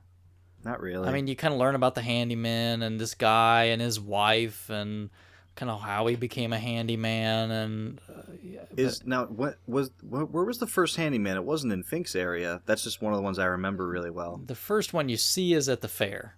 Right, But you can't I'm attack talking about him. the first encounter. The first encounter you get is when you're going to that Chinese guy or whatever. Oh, so it isn't the Fink area, like where the because when Yeah, when the you go down that factory big thing, elevator, and another real quick scene to talk about. How do you guys feel about the employment auction? I liked that. Yeah. It was a nice little subtle thing to throw in there. So it showed you that it was kind of one of the first moments where, because this is a living, breathing society, Colombia, and even though there's a lot of problems with it, for the most part, it's not broken yet. Like Rapture was already broken when you got there. It's close, but it's not there yet. This was one of the things that, at least to me, said, okay, like this, we're really close to breaking down, because if you have people, fighting over, how little they need to be paid for. It's a reverse the only auction. job. It's like Yeah. a reverse auction for work. Yeah, I'll do it. Yeah, so, again, everyone who's listening to this has played the game, but it's the part where I'll do the job for $30. I'll do it for 25. I'll do it for 17. Right. And then, the guy doesn't get the winning bid, so he just beats the other guy up. And Yeah. then he takes the I'm job. And the guys running the auction are cool with it. I'm completely blanking here. Like, this does not sound like something I experienced. So remember when you went down that huge elevator to the Fink area? Yeah, I remember that. So when you walk off the elevator, there's an auction going on right in front of you, and if you don't stand there and listen to it and watch what's going on, the game doesn't force you to. So you would have to have stood there and listened to it. Okay, maybe I just walked past it then. It's possible, yeah, but it's a really interesting little reverse auction where the guy's like, okay, we need someone to re-tar the roof, and there's 5 people out there, and he's like, I'll do it for $50. 50? Do I hear 45? Weren't they betting or auctioning with hours though? Weren't they saying that's it was true. I'll do That's 7 true. hours? No, I'll do 6.5. No, okay. Right. That's yep. I knew Right. it was a reverse auction. You're right. It was time. Right.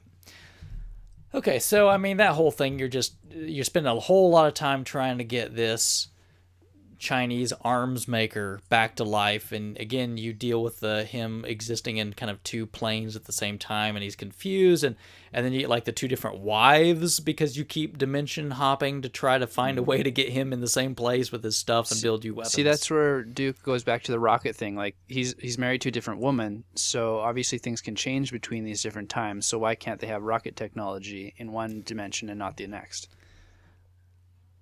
Maybe they can. That's fine. I won't be too much on that rocket thing anymore. I would just think if they had one, why wouldn't they have a bunch? But anyway, we'll move on.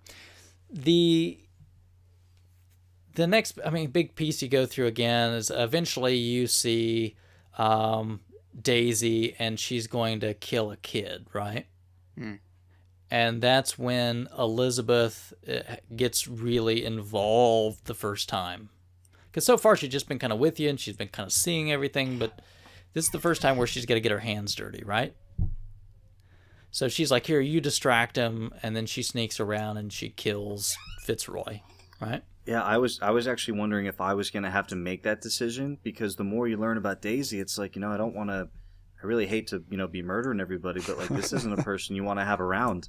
But I was actually surprised that when Elizabeth makes that decision, and it's also, isn't that the turning point when you realize, because I remember looking at Elizabeth on the cover of the game and in all the press material, and she has one hairstyle. Yeah. And then in the game, she doesn't have that. And then at the turning point when that happens, and you're like, oh, she just had a crazy moment and did that herself. I think there's a point where you get separated in there somewhere, and when you come back together, she's a little disheveled. Right? Yeah, it's right. It's right after she stabs Daisy. Okay. She Yep. kind of go. Yep. They get onto the airship. She runs off. She goes into the Right. bathroom and locks herself in there, and then comes out. Yep. She says this was the only thing they had in there, and she's wearing the the bodice and all that stuff. Lady Comstock's Yeah. clothes. Yeah. Yeah, I thought that was a really like poignant moment as far as like with her being really affected with making that decision, but then immediately after making that decision, it's like that like cutting all your hair off, like especially for a woman, like it's a big deal. So I remember just thinking about like how she must be feeling to just need to make that change. Right. Okay, so what you eventually get around to is all that crazy junk you went through had no point whatsoever. Because, I mean, you don't get the arms to Daisy, you just end up killing her. And then really it was just, again, didn't matter a whole lot, even though it just kind of filled in some plot holes as you went through. And then, Songbird attacks. yeah, that's right. So Songbird takes Elizabeth away, right? Is there anything else that I'm missing? That's pretty much it, right? You forgot that that's- Booker is a superhero because Songbird throws him through a building and he's fine after. Well, It's the Vigors. he was already dead in that dimension.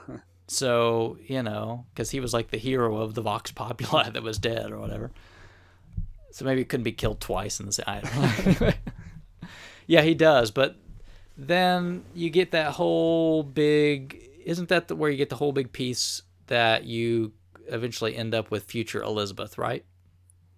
Right. Well, that's where like a lot of the like the founding of the city and kind of like the man behind the curtain stuff. Like you start to see a bunch of the things that like don't make sense. Like Elizabeth sees stuff and they're like, but how could this be? Like this isn't the way it is. So like you start to realize that like the foundation of the city is like starting to unravel.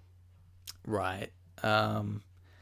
But eventually through this whole piece you end up with, a shadowy figure and you get to it and it's future Elizabeth, right? And this nightmare that you'd had earlier in the game, this is it, right? It's these airships attacking New York, and it's this big battle, and she basically says, "Oh, I used all my power I could to get you here to go back and stop whatever it is," right? Right. Well, I saw it, and tell me if I'm wrong, but I saw it as because when you finally go to find her, and she kind of like pulls you up onto this ledge. Yeah. Right, and then that's when you see everything, and so it's like no matter what you tried to do to rescue her, Songbird wasn't going to let it happen. Like Right. there was just no way it was going to happen with Songbird around. So she eventually, she becomes kind of like the boss, and she ends up, bringing that war down to the surface world. So I think it's really her, like the part of her that knew this, she didn't want this to happen, like trying to like tell him, with as long as Songbird's around, this is what we're going to deal with. So you need to change this. Well, and she even kind of says, she's like, do you know what broke me, right? It was the time, right? I mean, it was this, again, like this loss of hope, right? That he could never get to her. Right. You're right. Yeah, the line, like what did it? Like it was, yeah, you're right. I forgot about that. Right, where she kind of explains what beat her down and got her to that point, which she's figured that out because she's, she had fulfilled the mission of Comstock and she saw what that end was all about. So she gives you the information that doesn't make any sense at the time, but will, and then sends you back, and then you get to rescue her from these scientists that are doing all these horrible things to her, right? Mm-hmm. Yep. And there's probably not a whole lot else to say other than there's like a lot of creepy parts to get there. Like, what are those like guys with like the big horns on their heads and like the weird lunatics They're like to the giant rescue. alarms. Yeah. Yeah, like and then with like the weird founding father guys. The horn head, like all of a sudden, like you have Silent Hill enemies. Yeah. Like it was really and like the first time, like it took me like just a couple tries to realize, like oh, they hear and or see me and they wake up everyone in the world. So it took me a minute to realize, oh, okay, this is the stealth portion. But yeah, like Really? You it can was, stealth they that? were, Yeah. yeah. I fought every single one of them. Oh man, I am sorry Yeah. for you. And this goes to show how good Krabby is at games. Like, I didn't find this game overly difficult. So, but no, these guys. But Krabby, remember Metal Weird 1? Say that again? You have your Metal Weird Solid 1. I didn't play Metal Gear very much. So you have your cone of vision, Yeah. right? Yeah.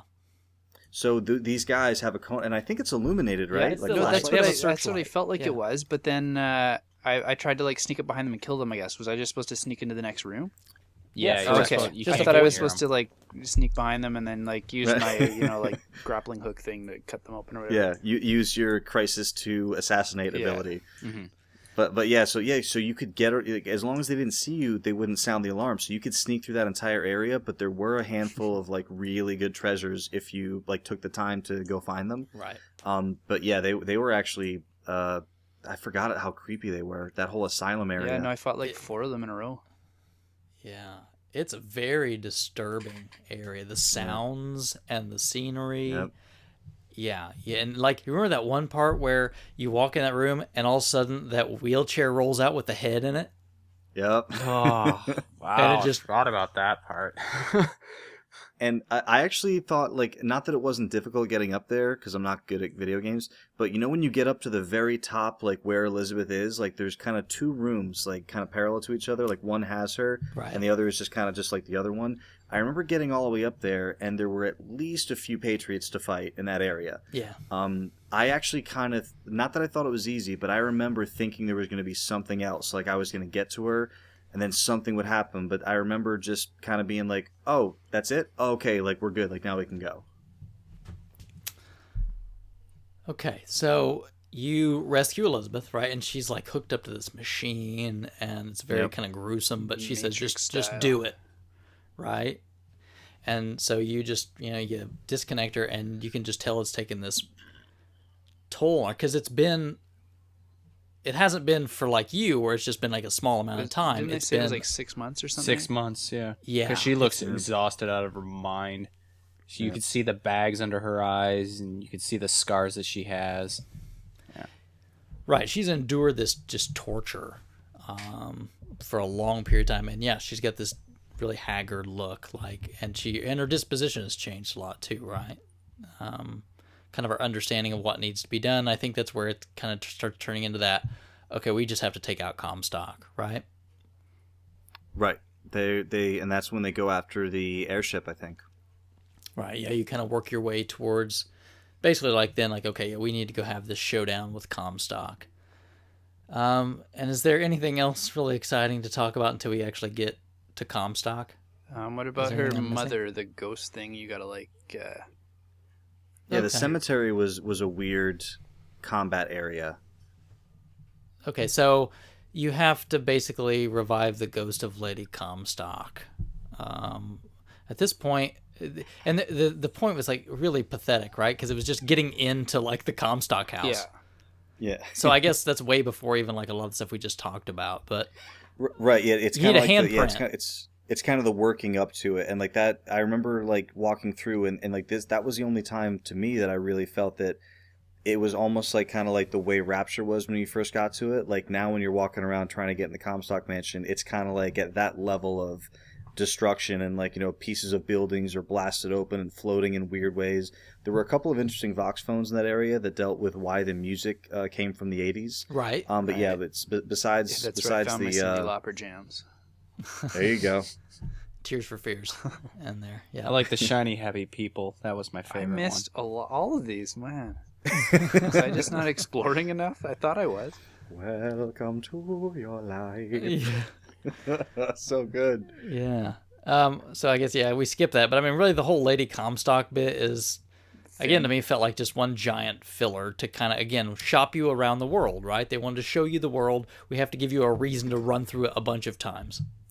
It just seemed like Yeah. an exceptionally long and unnecessary story development, and it was a small story development. It was a very, very Yeah. long way of saying that Elizabeth is not Lady Comstock's daughter. that was it. It was like Right. the And- Fitzroy thing. Like it felt really important at the time, but then afterwards, looking back, you're like, oh, that didn't accomplish anything. Right. And how many times did you have to fight 3. Lady Comstock? Oh god. After a while, you're like, oh, come on, really? Anyway, though, again, not too consequential. Yeah, like you said, it's the big part you learn about. And there's these weird couple of voxophones about like and it's the same one like a long time ago, like this weird girl or something that wants to be a pen pal with everybody. Did you guys pick up on those? No, Oh, I have to. That one I missed. Okay, there's a couple voxophones, like one early on that's basically like this little girl or something, and she wants to be pen pals with Elizabeth because she thinks like, oh, she's all the way in this tower or whatever. And then like I think the same girl has like this same sort of thing like with Lady Comstock or something.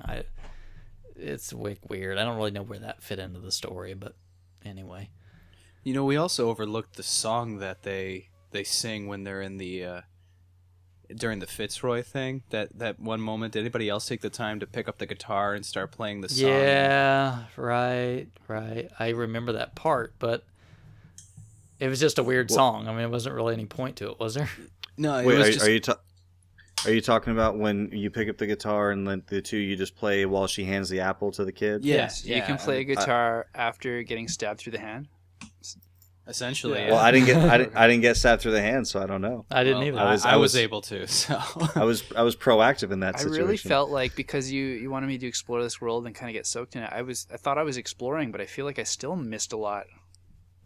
You guys are Maybe. mentioning all these Yeah. things that I didn't pick up on. And you know what's amazing to me is the is that song. I remember, like you pick up the guitar, and this is another one of those times when the game kind of takes control for you, and like you take the guitar, she's singing, and I just felt like it was such a beautiful and moving moment, and like really, it has nothing to do with like like the story or like the way things go one way or the other, but it was just a beautiful little piece that just just kind of happened spontaneously in the world, and then you keep moving on. And what was so striking to me was how different it was when you're watching the ending credits and you see them kind of rehearsing it as the actors. Yeah. I didn't think it was anywhere near as good as what was in the game. And what I loved was because they're just playing it like a regular song, and then Ken's standing there watching, and then when they're finished, or when they just stop playing or like have some suggestions for each other, Ken says, "Okay, I don't want this to sound like you guys know each other and know the song. Like I want it to sound kind of like you're figuring it out or figuring each other out." So just his direction with that little piece, he destroyed in a good way, just emotionally that entire scene. I thought was brilliant. And I just love how it's a song that's asking them, they're like, will the circle be unbroken? And then when you go back and you think about that, knowing the end of the game, you're just sitting there going, holy crap, okay. So Yeah. they're actually making up a song on the fly, just singing it along, not knowing each other. They just happen to know it, and it's a song that happens to be about the whole, when is this going to stop? What's it going to take to finally make it stop? And they're not quite sure at that point in the story that that's what needs to be done. That, how the ending comes up, but we'll get into that later, I guess. Sounds really important. I'm kind of annoyed that I missed it. It's a really beautiful, poignant moment. I will have to say, I mean, overall, I did care a lot about the Elizabeth character. Since you Booker, whatever. Since you bring that up, out of all the BioShock games, the only character I've ever cared even slightly about is Elizabeth. I feel like everybody else is throwaway just because of how little you actually interact with any of them.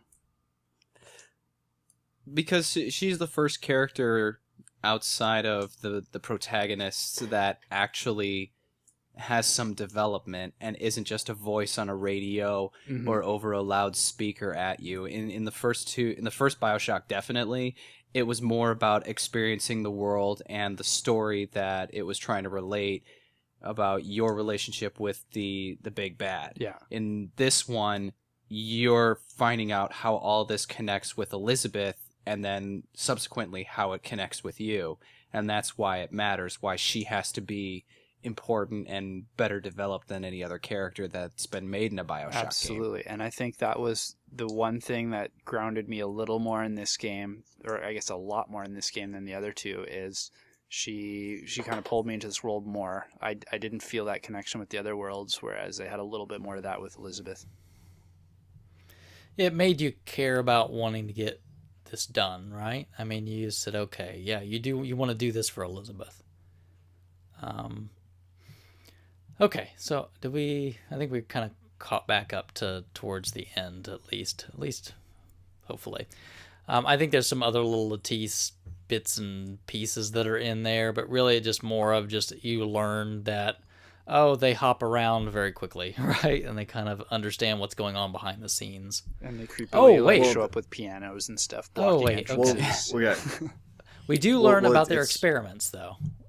right, and it's not just that they're hopping around; they exist in all these different worlds, so in a nutshell, what happens is the Lutesses, who they're working for Comstock in the beginning, but eventually they don't want to be involved anymore. And it's and it's not something, if you're Comstock, like, you can't let them walk away from this. So eventually an attempt is made on the Lutesses' lives, and it's unsuccessful. But what happens is, I think he contracts Fink to try to kill them, and what Fink does is he tries to, like, overload or destroy their machine, like, while they're using it. Yeah, sabotage.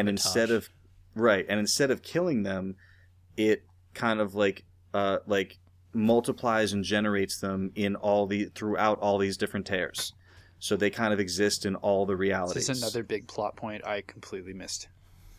Yeah, you get all that. That's during the Lady Comstock stuff.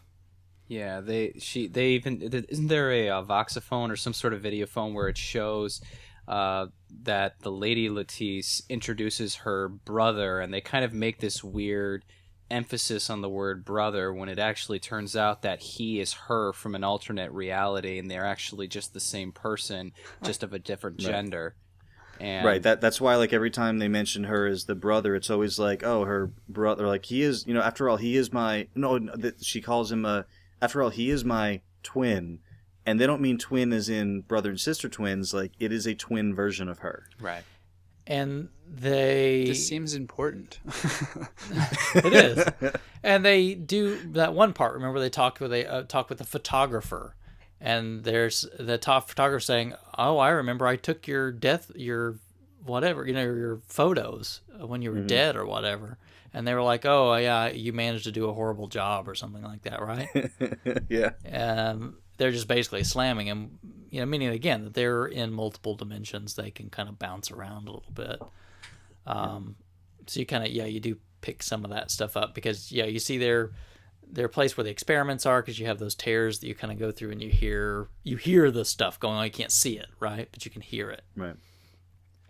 There's so many things, and there's such a depth to like how, like, transdimensional storytelling. Like, it's mind-numbing to think about it, and to me, it's just so impressive how it all fits together. Like you said, there are a handful of pieces that are like, well, you don't really need this for the story to work. They just kind of threw it in for, like, a side explanation type thing. But when I look at the core story and how everything fits together, it's still one of my favorite story gaming experiences. Yeah. Okay, so you get to the end, and then you get the big airship battles, and you get to the big ship, where Comstock ship, right? And you have, of course, lots of fights to get to Comstock. And eventually you get to confront Comstock. And you kind of notice there's, like, this model of the place where Elizabeth originally was, right? Right. And it's kind of, you can see, like, a diagram. Oh, here's the part where she was at, and then here's the the siphon, right? You see, like, the siphon. And then there's, like, the panels that show the events of everything in the background, right? Mm-hmm.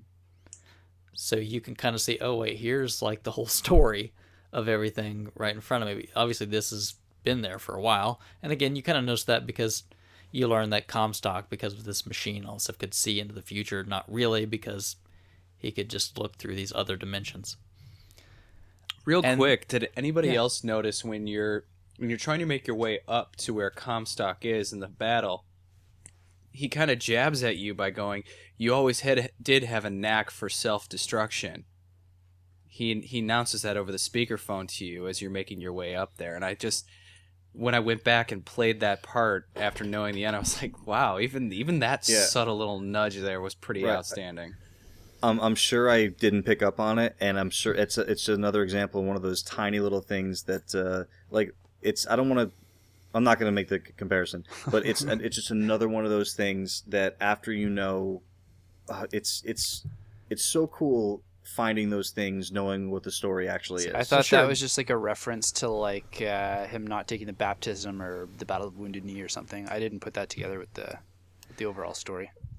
Well, there's even like a couple of those voxophones. Like there's one of the earlier ones, like right towards the very beginning, where there's the one that's like Comstock's biographer, and he's saying, "Well, I don't know how he expects me to write this biography of him. You know, I can't find any information before basically the baptism on Comstock, right? Like he's basically this guy love didn't it. exist." Yeah, love it. And of course, at the time, you're like, okay, whatever. Why does that matter?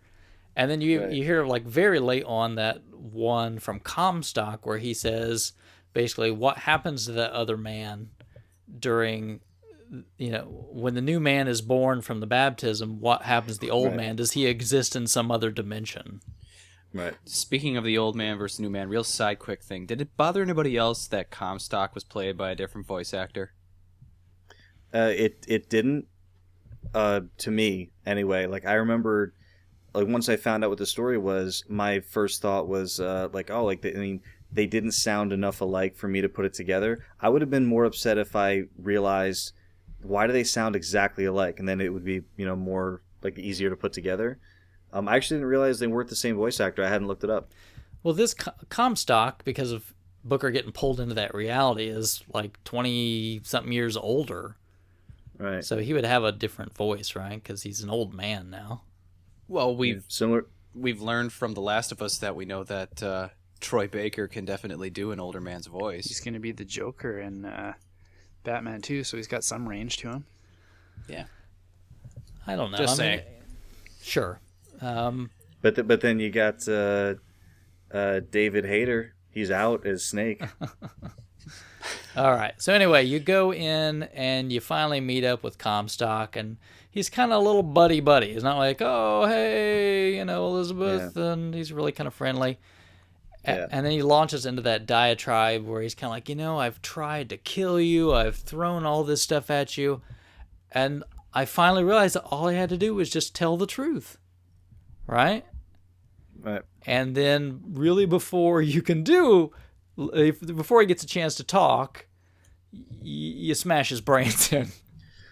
Yeah, this was not the way I saw this encounter happening. Is you strangling and drowning Comstock Yeah. without really getting any information. And I almost wonder if it's because if it was for the sake of the storytelling, because the way that this is finally revealed to you in those that ending sequence, I think has obviously like a much bigger impact than if Father Comstock just told you. Right. So I'm sure it was a storytelling mechanic, but yeah, it definitely was not the way Pretty you kind of jarring. envisioned that happening. I think there could have been a more, didn't necessarily have to be subtle, but I can't think of a better word, way to eliminate Comstock so that you wouldn't have that info. I think it was absolutely necessary because think of it this way. The entire time the Latisses have been trying to create this story in Booker's head that he's just some guy there trying to capture this girl, bring her back. He wipes away his debt. We don't know what his debt is, and so subsequently he doesn't. It's just a story he's created. But he comes to get to know Elizabeth, and he comes to want to take care of her and protect her as if he were a father figure. And we know through the entirety of the spoilers, that he is the father of Elizabeth. But it's been buried underneath so many layers of suggestive. I can't really. Basically, under numerous layers of suggestion, that he is just some guy there to pick up her. But underneath it all, he feels it and remembers that Elizabeth is his daughter. And he's responding so angrily because this man, Comstock, seems so separated from how his daughter has suffered that he's just lashing out. And he's actually hitting himself. Somewhere inside, he knows that he and Comstock are one and the same. And he doesn't want to hear this truth because he doesn't want to admit this truth. And he knows this truth, so he lashes out, bashing him in because he doesn't want to admit it. Hence why he's accepted this reality that he's in, that he's just a guy trying to bring this girl back to wipe away a debt, when underneath it all, he knows what Comstock's going to say. So that's why he does it. If you think he knows at this point, then are we supposed to know as a player at this point? I don't think no. He doesn't. I think his knowledge is not conscious. Yeah, right. It's on a subconscious level. Okay, there's that part where I'm having a disconnect with the first person again, because I feel like I'm supposed to be this guy, but he's got information I don't have, even if it's subconscious. It's the same thing, because you as him, he doesn't know he knows this stuff. It's subconscious in the back of his head. So if he doesn't know it, neither would we, until it's better explained by Elizabeth later. We just know that we're lashing out against Comstock, and we're not quite sure why. And then we're kind of making that decision, not decision, but that assumption later on once we figure out, oh crap, I just lashed out against myself because I hate myself. That's why I did it, and I didn't want to hear the truth. Well, that's how I approach it, at least. Did anybody, because like right before you finally cave the guy's head in and drown him, he basically like, why don't you tell her about her finger, right? And then all of a sudden that's where you kind of, hey, and you bang bang and he's dead, and things start to go awry. I mean, did anybody else at that point in time just have this horrible feeling in the pit of your stomach, like, oh no, you know what I mean? I did, but like something is horribly wrong. Yeah, I just you had this something is horribly wrong, right? I had that feeling, but it was a deja vu back to the first BioShock. I know I mentioned it to Bill and Duke. When I played that one, we got to the big reveal at the end where he says, "Thank you kindly." Is that the one? Yes. Yeah. And I was so new to first-person shooters at the time that I missed almost all of those throughout the whole game. So I'm like, what's that supposed to mean? Like, it didn't click with me. Was the finger something I was supposed to know about before that point in the game? Yes. I did not. She talks very early on just about like how she's got this thimble on her finger. I had that feeling like I had missed a huge plot point again, like I did in the first BioShock. It wasn't a big deal. No, yeah, there were like, you don't know the history of the, like, all you know, like, he says like, what's with the finger, and she's like, oh, I've always had it. So that is a big reveal, like at the during the ending sequence, which I remember it beautifully directed. I remember losing my breath when that happened. Yeah, let's save that. Let's save that. Man. Right. So good. Right, but there is times like during the thing where she talks about the thimble on her finger. So this is my deficiency then. This is just me missing out on things that came up during the story I should have been paying more attention to. Yeah, it's in there. This was just something that was implied that you know something about it. Okay. I think. Well, I mean, you know about the finger. I didn't until that point in the game. Okay, you do get told that something's wrong with her finger. Yeah, they had definitely had a conversation, like in one of those story, not cutscenes, but like when the game takes control. They're of like the two hanging of out you in the blimp or something, or the elevator. Yeah, and he I think mentions it's like back it, around like the beach or something. It's way back. Yeah, it's very early. Yeah. Yeah. Completely over my head. It's okay. So again, though, I had like this horrible feeling in the pit of my stomach because all of a sudden she's like, looking at you in horror. First off, that you did this, and this like, what is it? Like what do you have to tell me? And your guy's like, I don't know. I don't know what you're talking about, right? And she doesn't trust you all of a sudden. And then you really don't get a chance to go too much farther into that because that's when the Vox Populi attack, right? Right. So the Vox Populi attack, you have the giant fight. And then oh yeah, and it's a little bit of I don't want to say like strategy, but like a little bit of a different type of battle because you have control over some things that you haven't had before. Right. Yeah, because That's when the part where I was supposed to give you this note, and you look at the note. No, it's a cage. What does that mean? And then, it's the note, CAGE, and you play the thing, and the songbird comes, and you control the songbird. Before we get to the battle, can you guys explain to me why there was Comstock heads and like containers with guys that look like Comstock all around the airship? They looked like they were like statues or models or something, but they were like all over the place. Are those not the Patriots? There were Patriot ones as well. I think they were just for like the mechanical stuff. Like, he was putting himself up there with like the founding fathers, because there's a lot of the different ones in there. Make like a Comstock version of the George Washington mechanic. I think so. I mean, that's kind of what I got from it anyway. Okay. They're just like supplies, right? That's what I thought too, but I was wondering if I missed something again, because I never actually saw like a functional one walking around shooting at me. Yeah, no, I don't think there wasn't there something in one of those rooms though? I want to say there was something in one of those rooms that was built or something like that. I can't remember now. I want to say you saw something. Anyway, I can't remember. I can't remember now either. So anyway, yeah, you've got Songbird, and you can direct Songbird, and you have to defeat the Vox Populi blimps, and again, big battle royale, end of the game, right? Okay, this is it.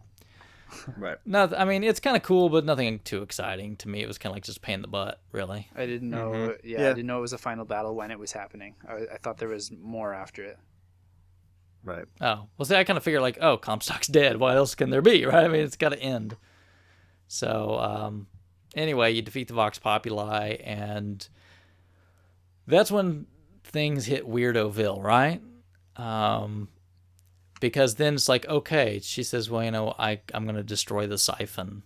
Because you can't stop, kind of because she starts to kind of go, all right, well, we need to destroy the siphon and kind of let her loose. Because what's the deal, right? She needs to do something or use her powers. Why is it? Well, right, yeah, because remember, if they don't change the way that things are going, like by like just not just escaping the songbird, but changing like the course of her future, she thinks that like the attack the 1983 that she's going to take over. Thing. Right, and then the 1983 attack on the surface world is going to happen. Okay, yeah, because he explains that to her when he gives her the piece of paper, right? Like, this is what I saw, and this is where it's going, and I talked to you, blah, blah, blah. Okay, yep. So she doesn't actually, like, the current Elizabeth doesn't actually know that, but you're telling her, like, this is where it's going, this is what we have to do. Right. So she destroys the siphon, and she goes all Jean Grey, Phoenix style, and glowing superpower. Right, and that's the thing, because like when that happens, you drop the flute thing, so you can't control Songbird anymore, and you're like basically like, Elizabeth, I lost the thing. We're gonna, because the Songbird's coming, and then all of a sudden she just is like, okay, this is no problem, and basically just waves her hand, and then all of a sudden, boom, you're in rapture, right? Yep. Well, yeah, she opens a tear, and then you're in a bathysphere, right? No, you're in a room, right? Because all of a sudden, that's right. That's right. You end up in the bathysphere, right? All of a sudden, you're in the room. End up yeah, go ahead. You're in the room, and Songbird is out, like who's kind of coming towards you, who made it through the tear with you, but didn't make it inside the room. So, and you see Songbird's like mechanical eye. You see it start to like crack and break. So what I took from that was the pressure crushed and destroyed Songbird. And you kind of saw some of that before, like because at the beach scene, remember when Songbird got in the water chasing after you, he kind of started to crack and then he took off. Right. So, and she is very calm. I mean, she's almost like, because again, it's like this is a part of her, and that there's somehow still have like a relationship, because she says it's okay, right? Right. I think at this point, like it's almost to me like a switch almost went off in her, because at this point she almost seems like she understands everything, and that's one of the pieces that like I couldn't say like why that switch got turned, but it's almost like she immediately understands like, okay, now she gets it. She's put it together. Like, now I need to show you like what this all is. Well, it's because the siphon was used to kind of block her power. It was meant Oh, to you're kind of right. think of You're it like right. a hose. Her power is going through at such a strong rate, and someone pinches that, so it only leaks Mhm. out a little bit. She can only do some tears here and there, but by destroying the siphon, it's like full blast power Right. she's got going on. And basically, she Gotcha. can see through all the realities kind of at once, all of a sudden, right? She Yeah, basically Right. becomes like omnipotent almost at once, right? kind of. Yeah, Well, I guess almost not got. omnipotent. Omniscient would be the word, Yep. right? So she Yeah. kind of knows everything and sees everything very clearly. And did it take you a second, like as soon as you realize, like, oh crap, I'm in rapture? You know what I mean? Did you just Well, stop one for of a the minute and kind of go, yeah, whoa? absolutely. One of the comments that someone had made when the game was first announced, and it was kind of showing what the setting is and everything, and there were a handful of people saying, okay, like, I get that it's a similar type of game. I get that it's there are probably like powers and it's the same gameplay, but I mean, does this game even have to be called BioShock? And I remember agreeing with that, like, yeah, like it kind of does, and it could be the same designer, it could be this, and I remember this being the moment where I kind of realized not only is this a BioShock game, but then a few minutes later, there's all of a sudden it makes all the sense in the world why it's called Infinite. Right. So, okay. So, I mean, to me, as soon as that happened, she's like, come on. She's like, not even excited or anything. She's like, just come with me. Come here. Yep. Did you take a little while and just look around? Mm-hmm. Yep. Yep. I mean, took some time. I really explored a little bit. And then you go down the hallway and there's like the Gatherer's Garden machine. And then you end up going obviously towards the bathysphere. And that was the point where BioShock 1 started, basically. Right? That's that same room. And that's the same bathysphere that Jack got out of, right? Basically. Yep. Mm-hmm. But it has to be at some other point in time because, you can still take it up, right? It wasn't locked down because you couldn't go back up, right? So maybe this is at some point after Jack or right before him or something. Who knows from the first game? I mean, I don't know. Maybe someone's done more research and they know better than I do. But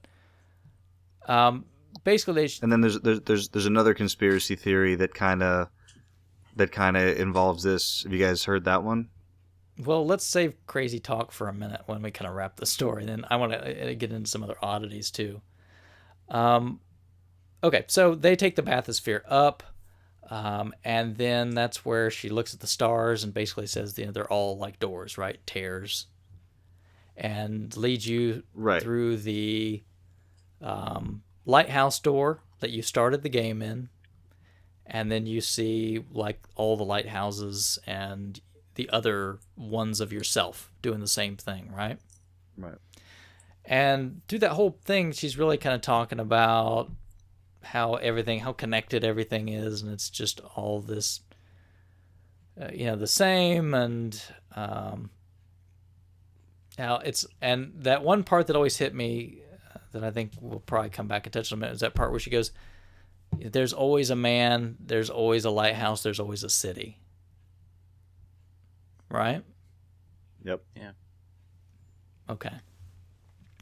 So anyway, you keep going, and I mean we could spend too much time. So you end up with the at the baptismal, and that's when you're like, oh, do you want still exploring this? And he's like, yeah, and he wants to, and then all of a sudden he changes his mind, just like he did then originally. That's how you're kind of learning at that point that he was there, he was at the baptismal, and he said no back then, right?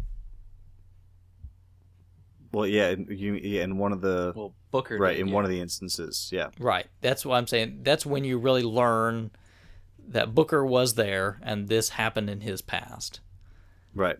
And then you get to see back to the house where everything started, and the Latisse coming, asking for the baby, and you have to hand the baby over. And then you get to see, oh, but you changed your mind and you chased him, and you run up and there's Latisse and Comstock with the baby, and there's the tear with the other Latisse on the other side, right? Because I think that's the whole thing, right? The male Latisse was in the same reality that Booker was in with the baby. And the other Latisse was in the other reality where Comstock was wanting a baby. And that's how they first got together, right? Because you see him like, I don't want to come over. And she's like, you got just come over. It's not going to last long. And he's like, no, I don't know. I think it's a good idea, right? Right.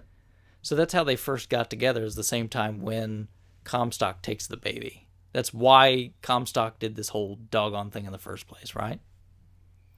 Well, right, because because he wanted a child, and all the experiments with all the machinery made him not able to have a child. So using the the ability that they had to go through the tears, he finds the alternate reality version of him and his daughter, and that's the daughter he wants because he knows it's the closest thing to his own daughter.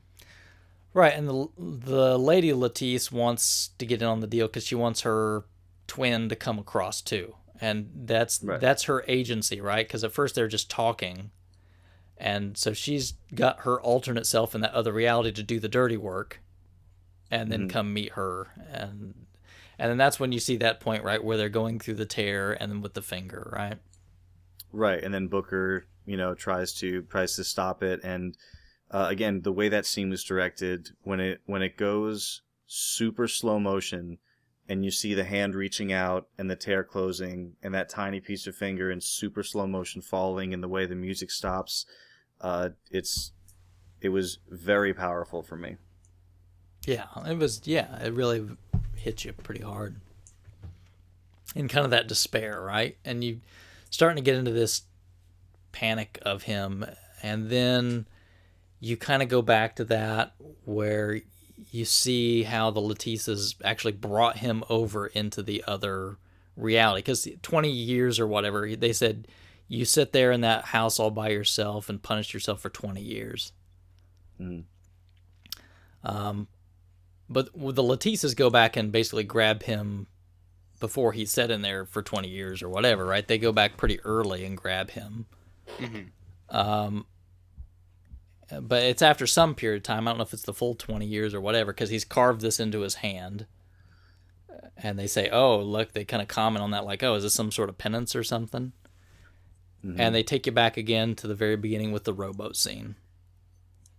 Right? And this time they're a little bit more communicative with him. They seem to... It almost seems like their same conversation they were having in the past now involves Elizabeth, doesn't it? In the rowboat? Yeah, because I think now Elizabeth is on the same level as the Latisses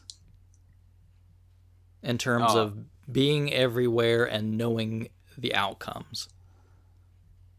Okay, so she was the missing equation in the beginning when we first see the rowboat, and you're in there, and it's only the three of you and the two Latisse, and then Elizabeth comes in and it kind of completes that scenario, so it makes a little more sense.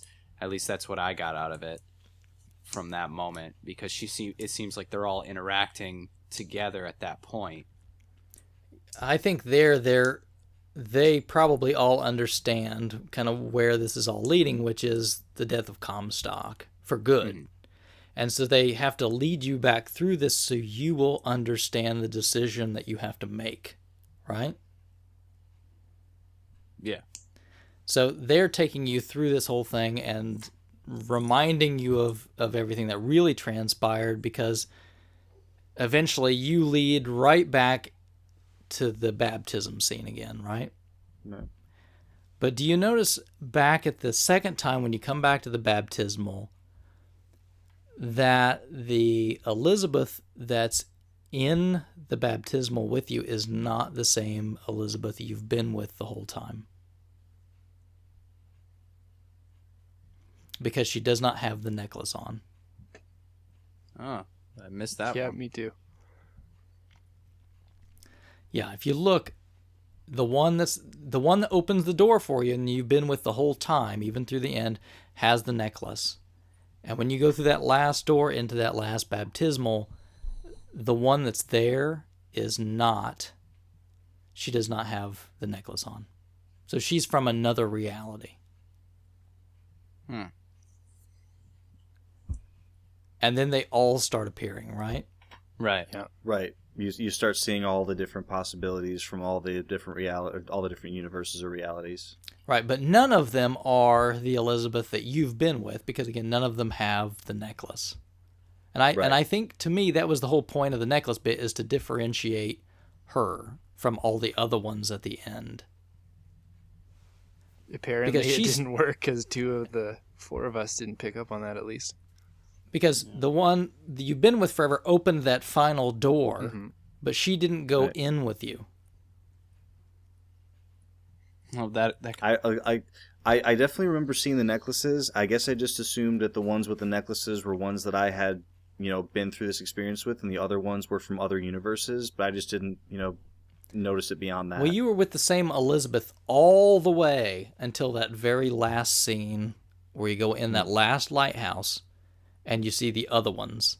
Not necessarily, because you get separated from Elizabeth when she's picked up by Songbird, and that's long after you give her the necklace. So, and you have to jump through numerous portals in order to save her from the scientists at some point, because they're experimenting on her, and it's creating these portal cracks in the middle of that asylum, if you will. So you're jumping through these portal holes. It could very well be that the one who's guiding you through the lighthouses isn't the same Elizabeth that you started with, because technically it isn't, because it's her 6 months later.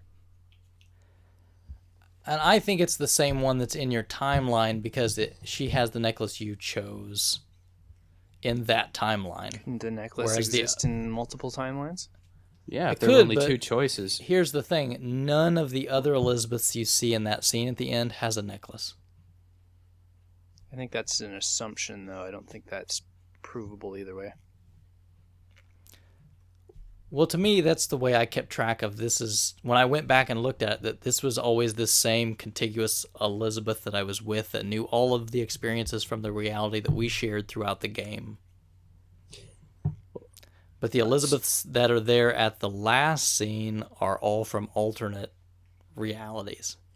Well, maybe so. And now, isn't there one Elizabeth that's left remaining after all the others vanish right when they go blank? When the screen goes blank, we don't see the last one disappear. Right. Okay. Right. The screen goes blank on the original, on your version of Elizabeth. That's what I was always assuming too. No, let's go through it for a minute. All right. So that's when the reality hits, because he even says it. He's Comstock, right? And that's when it comes together, and you realize, and the whole baptismal thing. Okay, Booker didn't choose baptism. Comstock chose baptism and came out and decided to be a new man, which was Comstock. Right. So the only way to get rid of Comstock is to drown him during the baptism. Well, yes, is to make so to make sure the baptismal choice is never made. Well, it is, but it just doesn't survive it, right? Right. Well, no. So the choice of, okay, it's not get baptized or not get baptized. It is drown me. So the choice doesn't get made. Okay. Now I'm going to pick that apart, and I'm going to say the baptismal choice is just a drowning. Okay, but let's kind of wrap it up, and then let's get into these odd questions and bits. All right. I've only got about 5 minutes, and I gotta head to work. Oh, crabby! You're gonna miss the end. I know. All right. So anyway, drowned, dead, end, credits, and then at the end, right, you're back at the house and you are going to check on your baby. But again, like you said, all of them blink out, but the screen goes black before you see whether the last one blinks out or not. And it wasn't your original Elizabeth, because you didn't have the necklace on. At least that's my contention. And then again, you go to check up, but you never find out if she's there or not, right? You don't know if this whole doggone thing is fixed or not, because they don't really specifically tell you, yes, she's there, it's been fixed, right? Right. Okay, so that's the game, and now into crazy things. So I guess, Krabby, if you got to leave, what about you? What do you got to say? What do you think? Or lingering bits, questions? I've obviously missed chunks here. Like, I didn't notice the necklace. I didn't realize that was when the Letices got together. You know, I got the Comstock Booker and the daughter connection there, like the really obvious stuff. And apparently I was missing a lot of subtleties. So what, at the very end, what do you think happened? They eliminated Comstock, obviously. So Booker had no one to pass his daughter to. Beyond that, like, how are the Letices still around? Are they still around? I'm really confused by the ending, honestly.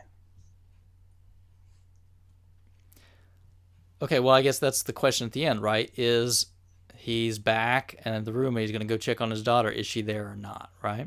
I would think she is, I would assume. That would be my assumption.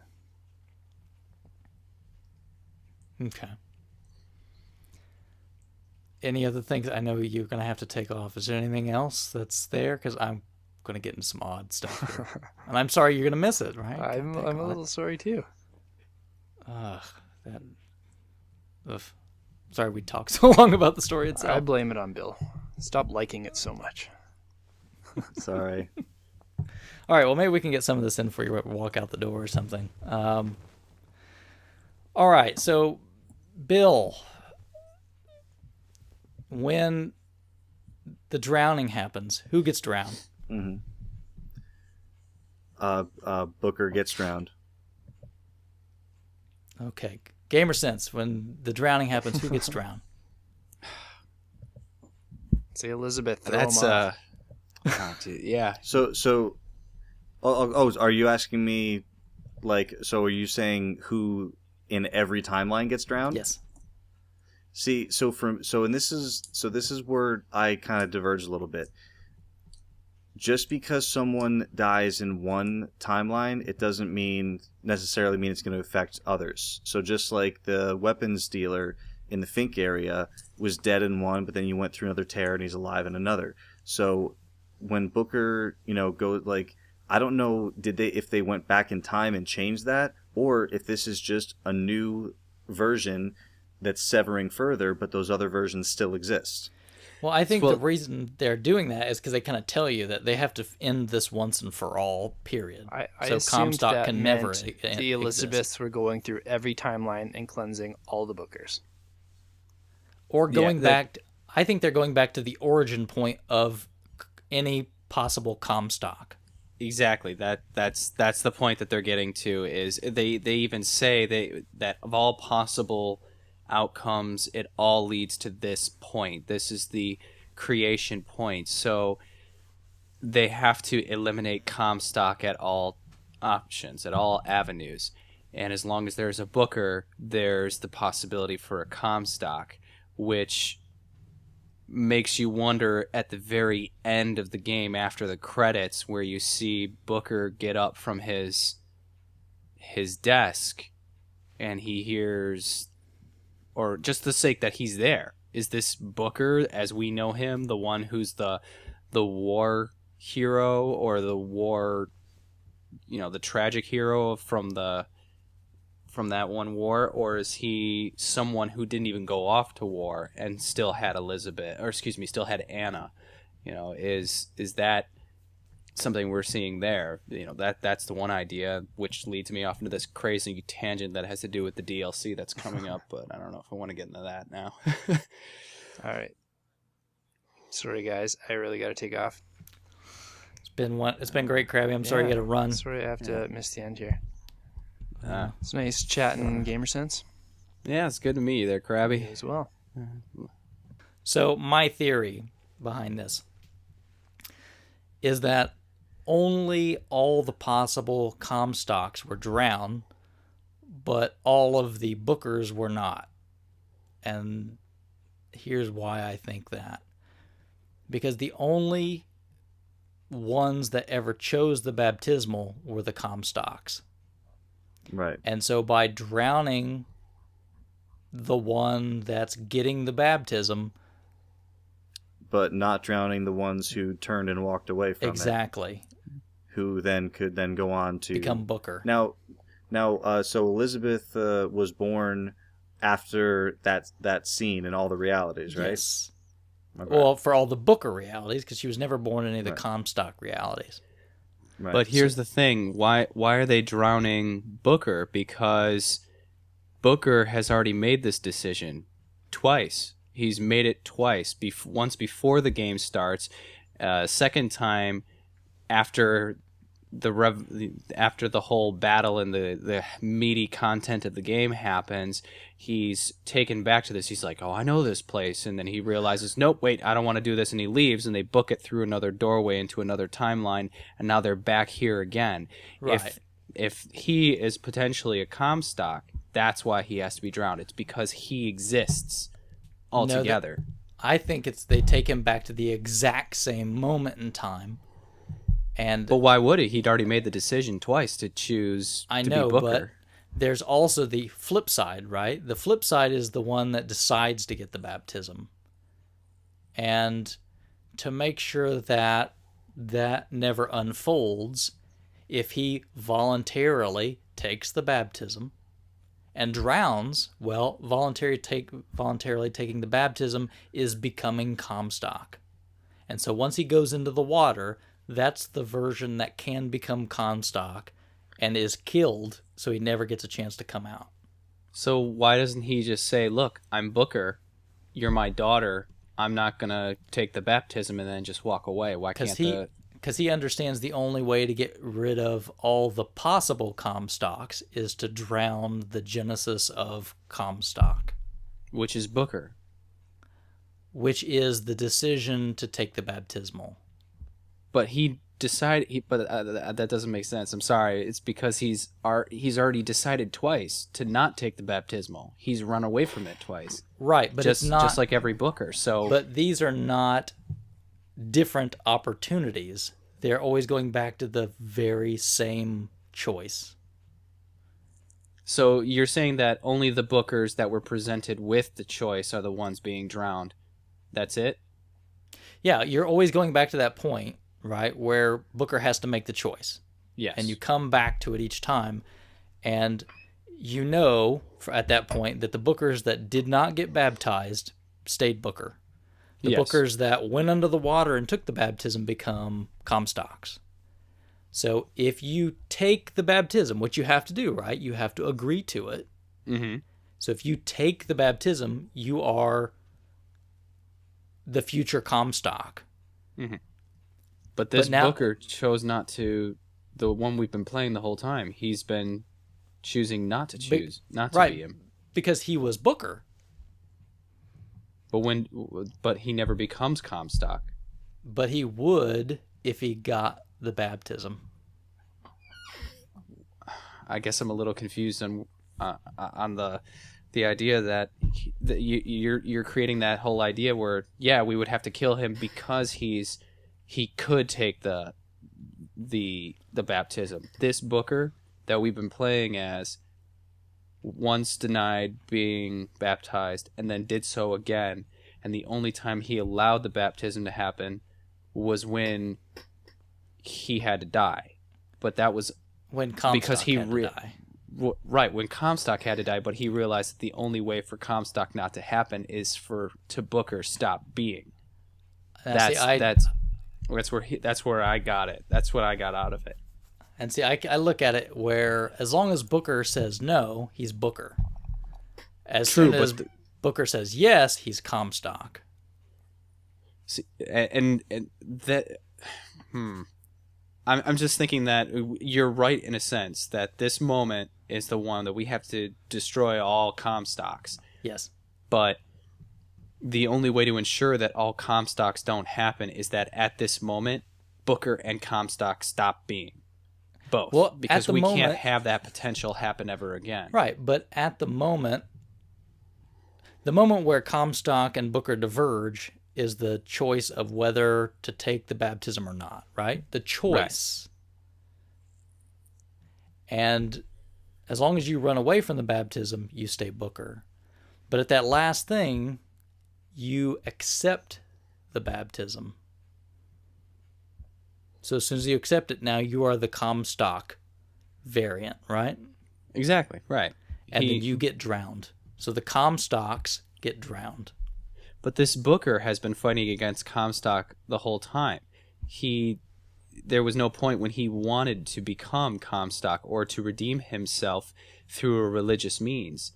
And so I guess I'm missing your point in how this relates to our Comstock in this, or excuse me, our Booker in this timeline, because he never once gives a hint that he wants to become Comstock. The only time he ever quote unquote takes the baptism is when he goes, well, I have to die in order to have Comstock stop. But that only makes sense if he were to be needing to die just because all Bookers and Comstocks need to die at this moment, because this moment here is where all those possibilities diverge from. If this moment stops the timeline because there's no Comstock, there's no Booker, there's no outcomes from here, then we won't have to worry about anything out of either of these two guys. So we kill Booker in this moment before he can become Comstock, or to become Booker to give away the child to Comstock. That kind of thing. It's just stop the timeline here. And all possible avenues end. I think the thing that goes around that a little bit, because remember there's part where you're leading up to this and he says, you know what, fine, I'm just going to do it. I'll just go back. Can we just go back to when he was like a baby and I'll murder him in his crib? Right? Right. At that point, he doesn't understand that he's himself is Comstock. If all we have to do is kill off Booker to fix things, why can't you just go back to Booker's crib and kill him? Because it's that fixed point in time that is the birth of Comstock. Right. So every reality in which Booker exists is fine. Comstock does not exist. Every reality where he takes the baptism, Comstock exists, but Booker does not exist. So if you leave all the Bookers, everything is fine after the baptism. And just eliminate all the realities in which he took the baptism. Do you think that Elizabeth, because the way Elizabeth is able to go to all these realities is because her powers have now been opened back up. She's not being limited anymore. So remember when you see the two examples of like Booker's like, no, I'm not doing this baptism thing, and he walks away like before he's even in the water. But then when he goes into the water, then that happens. So do you think that she is kind of monitoring all of the possibilities here? So in every instance where he walks away, she's like, all right, he's good, and he walks away. But every instance where he goes into the water, that's when she's drowning him.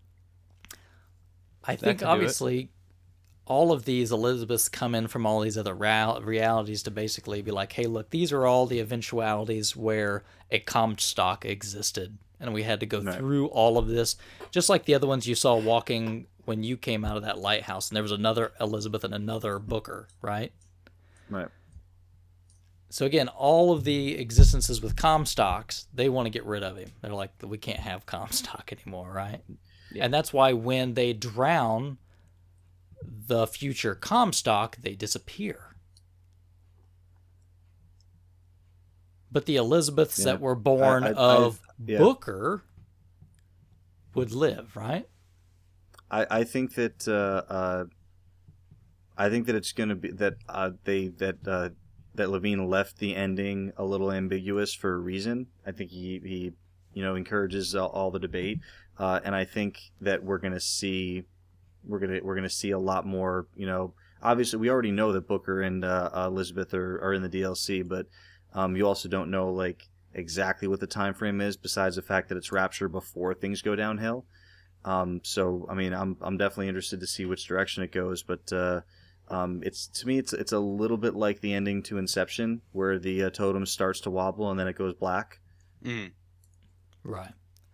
But I didn't see the end of that. You spoiled it. Too late. Well, it is a spoiler cast. That's true.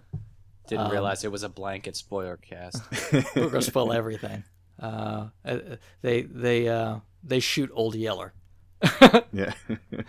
But the whole point to me why I think that's the reality is because at the end, Booker's still around and he goes to check on his daughter, right?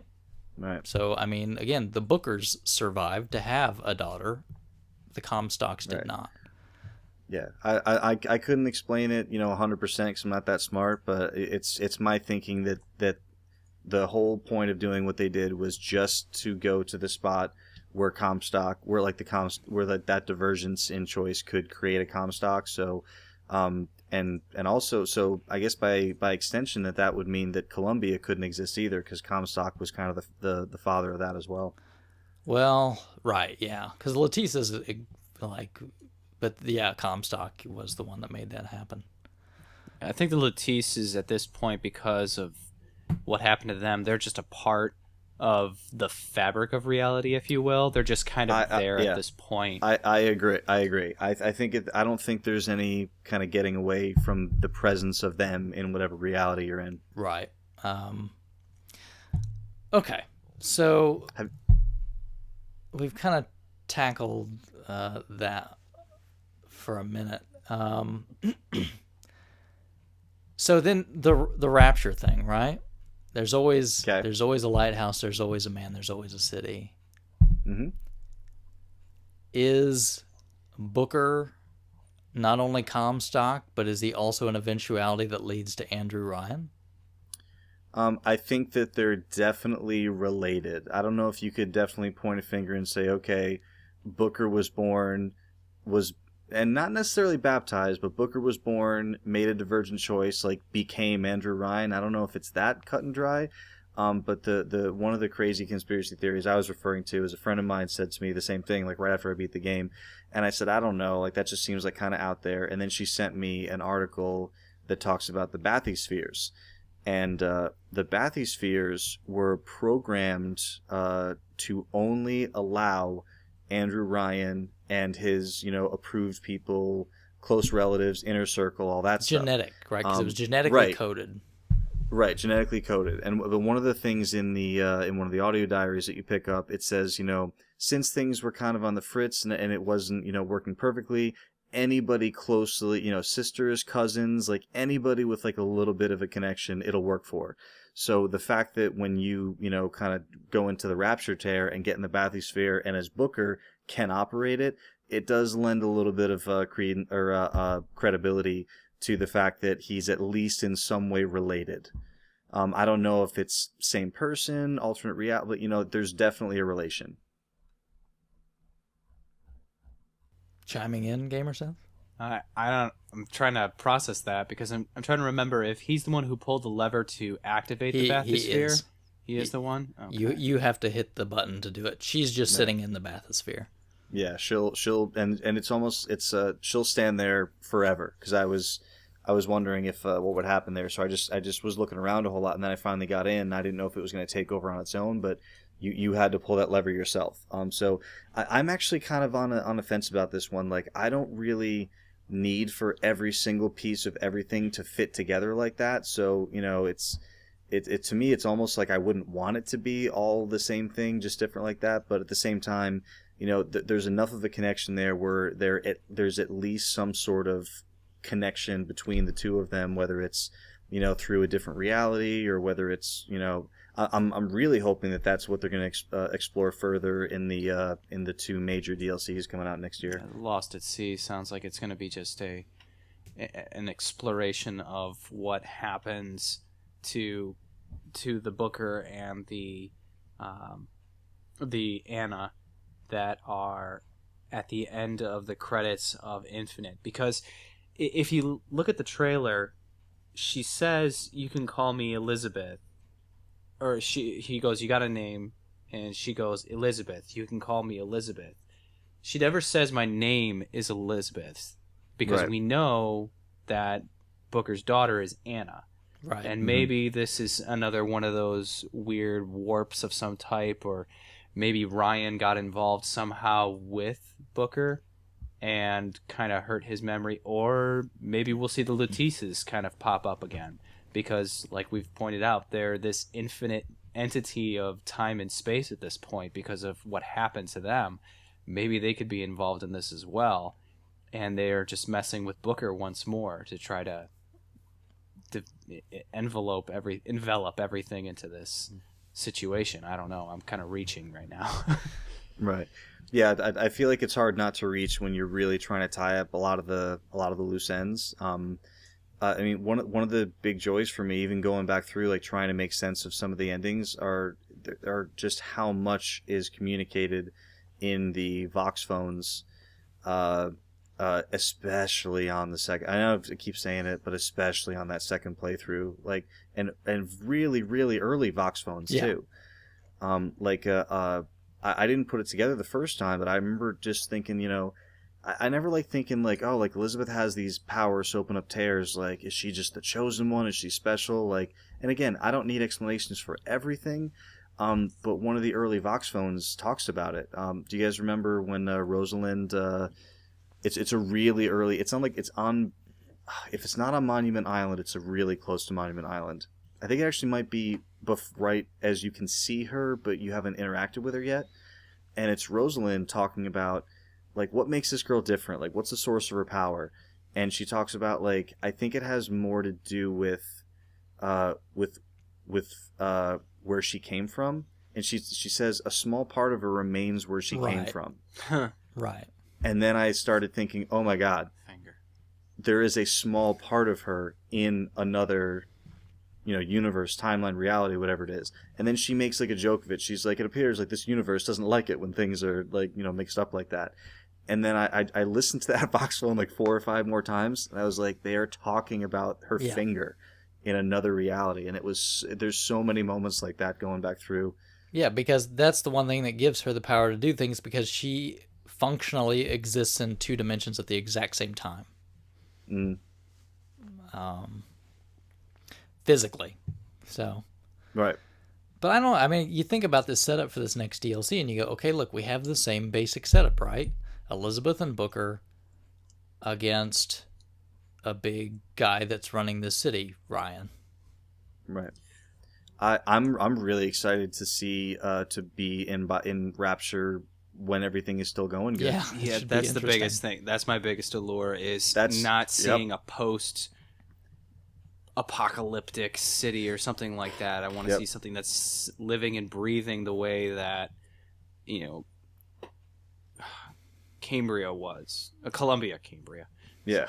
No, seriously, it was one of my, like, I really enjoyed BioShock 1, but I remember walking through it thinking, oh God, like what was this place like, and I remember when BioShock Infinite info started pouring out and it was like, oh, it's still it's still going, like nothing's fallen to crap yet, this is going to be great. So being able to go back, to Rapture in that same capacity is honestly, like, I'm glad Booker's back, I'm glad Elizabeth's back, but just like you, my biggest excitement about this game is just being in Rapture, like, while everything's going good. Right. So, all right. Any other, because there's one other little crazy bit that I picked up from the internet that I want to talk about, but any other divergent weird things to discuss? I mean, we talked about the music and how, there's this, guy who's listening to it through tears, and the one thing I didn't pick up on the first playthrough that I just noticed on the second, when you go to like the record shop, and it says here, tomorrow's music today. Oh, yeah. I didn't get that the first time, and the second time I just laughed out loud, and it was great. We talked about already most of the major story bits, so I guess unless there's kind of like a side thing that we missed. Okay, here's this crazy wacky thing, and there's even somebody that made like a YouTube video, so I would encourage you to look it up when you get a chance. Okay. All right, so Songbird, right? Makes this songbird screeching sound. Oh yeah, you mentioned this a while ago. Yeah. And we know Songbird is some kind of man-machine hybrid because you see the plans for Songbird in part of the game, right? Mm-hmm.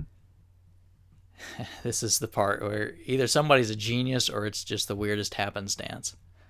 You can go watch this in the video that somebody's put on YouTube. If you go back to the very first BioShock, and I don't remember the guy's name, but you remember the guy that was like killing the people to make them like living art, right? Yes, that was Sander Cohen. Okay. Yeah. There's a part of that where there's a guy that's playing a piano, and he's admonishing him about playing this piano or whatnot. And he's trying to play, and when you walk in the room, and eventually when you get close enough to him, like, he kills him. He sets him on fire or something, and he dies. But the guy and I don't remember the name of the guy for the story because it's not super consequential. I mean, you find out about it because you have to take the photos, right? When they die, you take their photos, and that's what he wants. Right.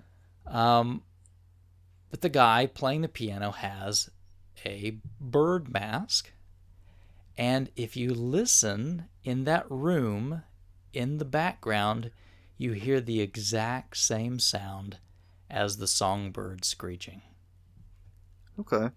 Isn't there also the same thing that another thing along the same lines that you hear songbirds' cry of death when you're first making your way into Rapture or something like that? Someone had made that reference as well.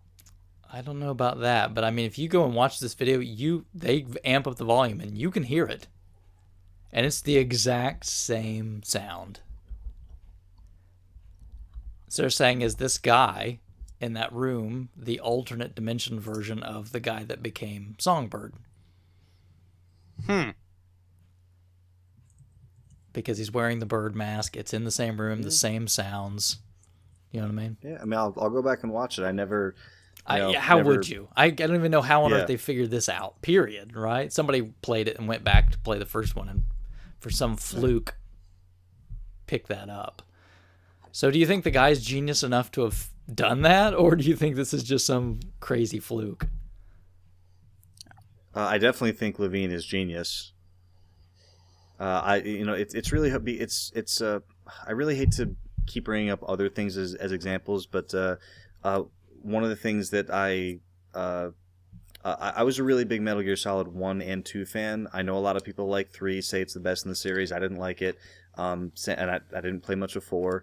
But spoiler alert, there's a part in 4 where you go back to the setting of 1, and as you're walking through the setting of it, actually does a really cool thing. Like the game engine switches over to like PlayStation 1, so you're actually playing like the actual PlayStation 1 version. Flashback stuff. Right. Okay. So and then as you walk certain places, it would kind of play like audio from the first game, and I remember so many people thinking, this is 4 games ago, 3 or 4 games ago, and all of the things that were in 1 fit perfectly into like this complex story that he's telling in 4. Is it totally possible that he knew from the beginning?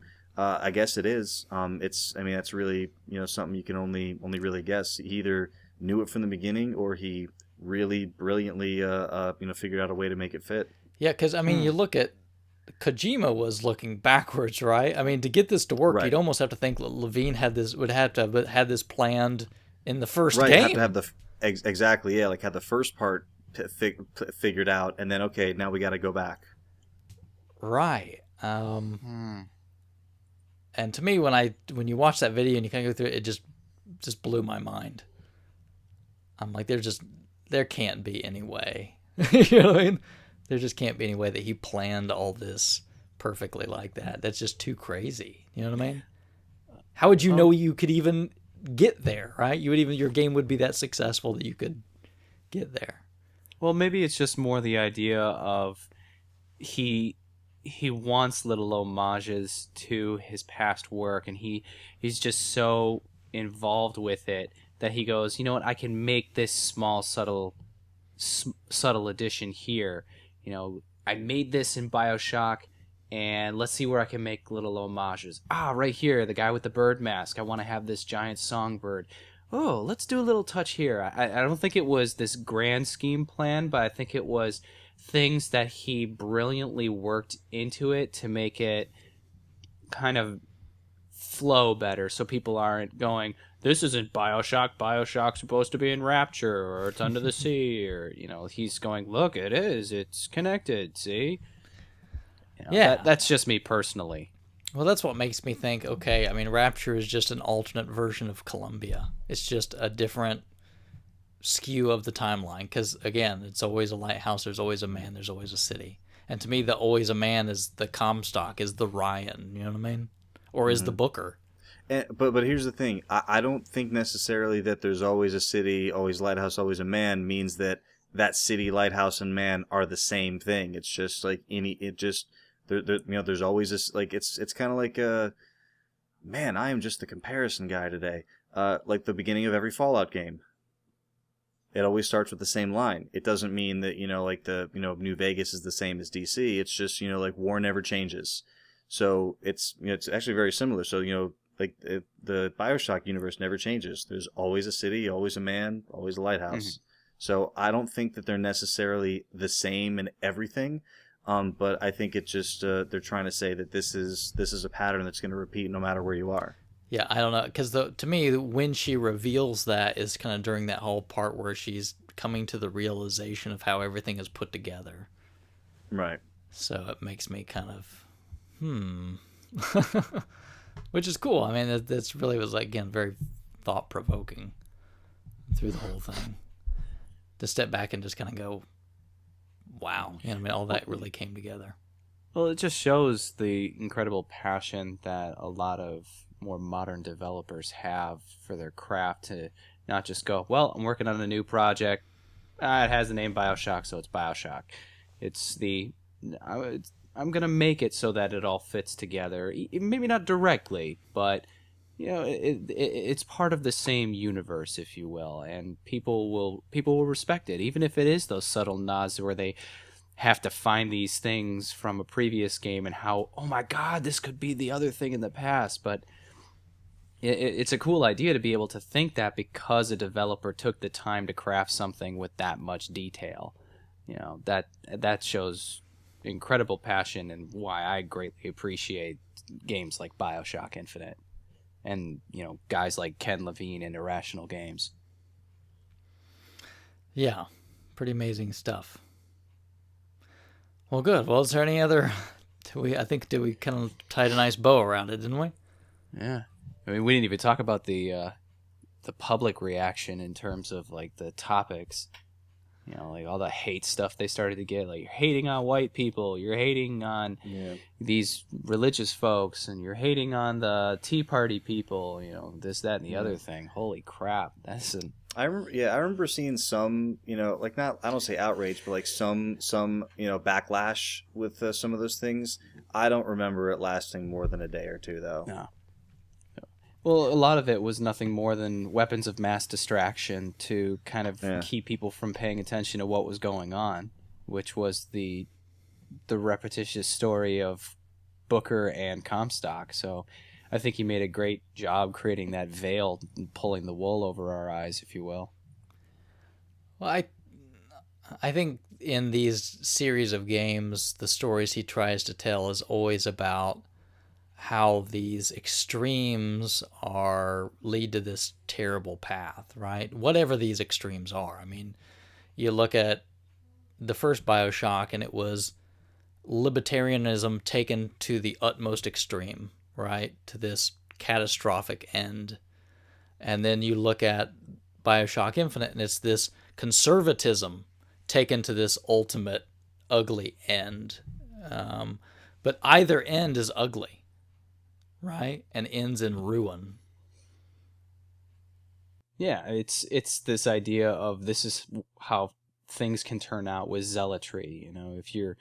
Whether you're religiously zealotous or if you're politically zealotous, any society you create can always end up in a negative. There's no such thing as a perfect society because something's going to give. And that's, I guess, his commentary on the whole thing. But the one thing that was, everybody's got a bone to pick when it comes to BioShock in terms of things to critique, the racism, the politics, and the religion, that kind of thing. Is they had their choices, and Ken Levine had put it as a Rorschach test for the negative you wanted to find. Somebody's going to see it in a different way or see something that's wrong with it, and that's what he loved about the game that he created, and the public backlash, if you will, if there was some. Well, and I think that's it. He doesn't dance around a topic, and he's not afraid to touch a couple nerves, right? Nope. He's saying, "Hey, look, I'm yes, this is an extreme thing, but these things are still around. Racism is still around, and zealotry, as you said, that's still around. And also, like, I mean, like, he's telling a story. This is the way things happen in this story. I just don't understand how someone can look at that and say that it's one thing or that, like, yeah, like, well, that's racist. Well, yeah, there are racist characters in this story. There are racist factions. Right, but I don't think he's I a racist. He did it actually in the opposite, right? To draw attention Yeah. to these evils. Yeah. Right? I mean, I just think there are some. I mean, there are a lot. Not some. There are lots of people who they see something that they don't like or agree with, and they want to blame someone. They want to yell at someone. They want to put a sign up and say, "I'm against this." Okay, I mean, yeah. I mean, we're against it too. Like, we're just telling a story here. right. The story demonizes these things. Yet we're Yep. against the exact same thing you are. It's just, we're putting our own spotlight on it. It's not what you're used to. It's not a book that shows these evils. It's we happen to have put this into a game, as you're experiencing the evil. Yeah. And it's weird because if you have like a game, movie, I mean, there's not been any games about this, but you have a movie like Lincoln that is all pretty much. I mean, it's about Abraham Lincoln, but it's also about like passing this this piece of legislation that's going to effectively end slavery. So slavery is in the subject matter, but no one's upset about it because it's about ending slavery. It's not, like when slavery is just a thing that exists, or like, like racism, when it's just a thing that exists within a story, people are all crazy about it if the point of the story isn't to like, fight it. Right. And I think he even takes a really good turn at it because he doesn't try to glorify the other side. It's not, he doesn't make it some really paper thin story where the white people are evil and the people of ethnicity are wonderful, right? Because they're evil too. Yeah, and there are people who, right, exactly. So you have Daisy, and especially with Daisy, Right. who's kind of the leader of this faction, who you would never root for this person. And you have and right at the beginning, like when you first escape, like into this Vox Populi kind of hideout, right before you kind of go out for some more combat, and you see them like making these flyers for equality. And it's like, okay, so it's not this entire society, and it's just like any place else. You got, the majority and the loudest people, and then you have the people that, that have to fight it any way they can. Right. Yeah. You mentioned fighting. Another thing that was kind of in controversy was the level of violence and how even people like Cliff Bleszinski were saying, "Oh, the violence is too much and it's distracting from the overall story." Like this coming from the Gears of War developer, with the chainsaw yeah. blade, right? I mean, I get his argument. How like the chainsaw blade. I mean, it's like big beefy 900-pound dudes in armor with chainsaw guns, like fighting aliens. Like like it he's saying it fits his theme better. I don't. Yeah, I had there was no point.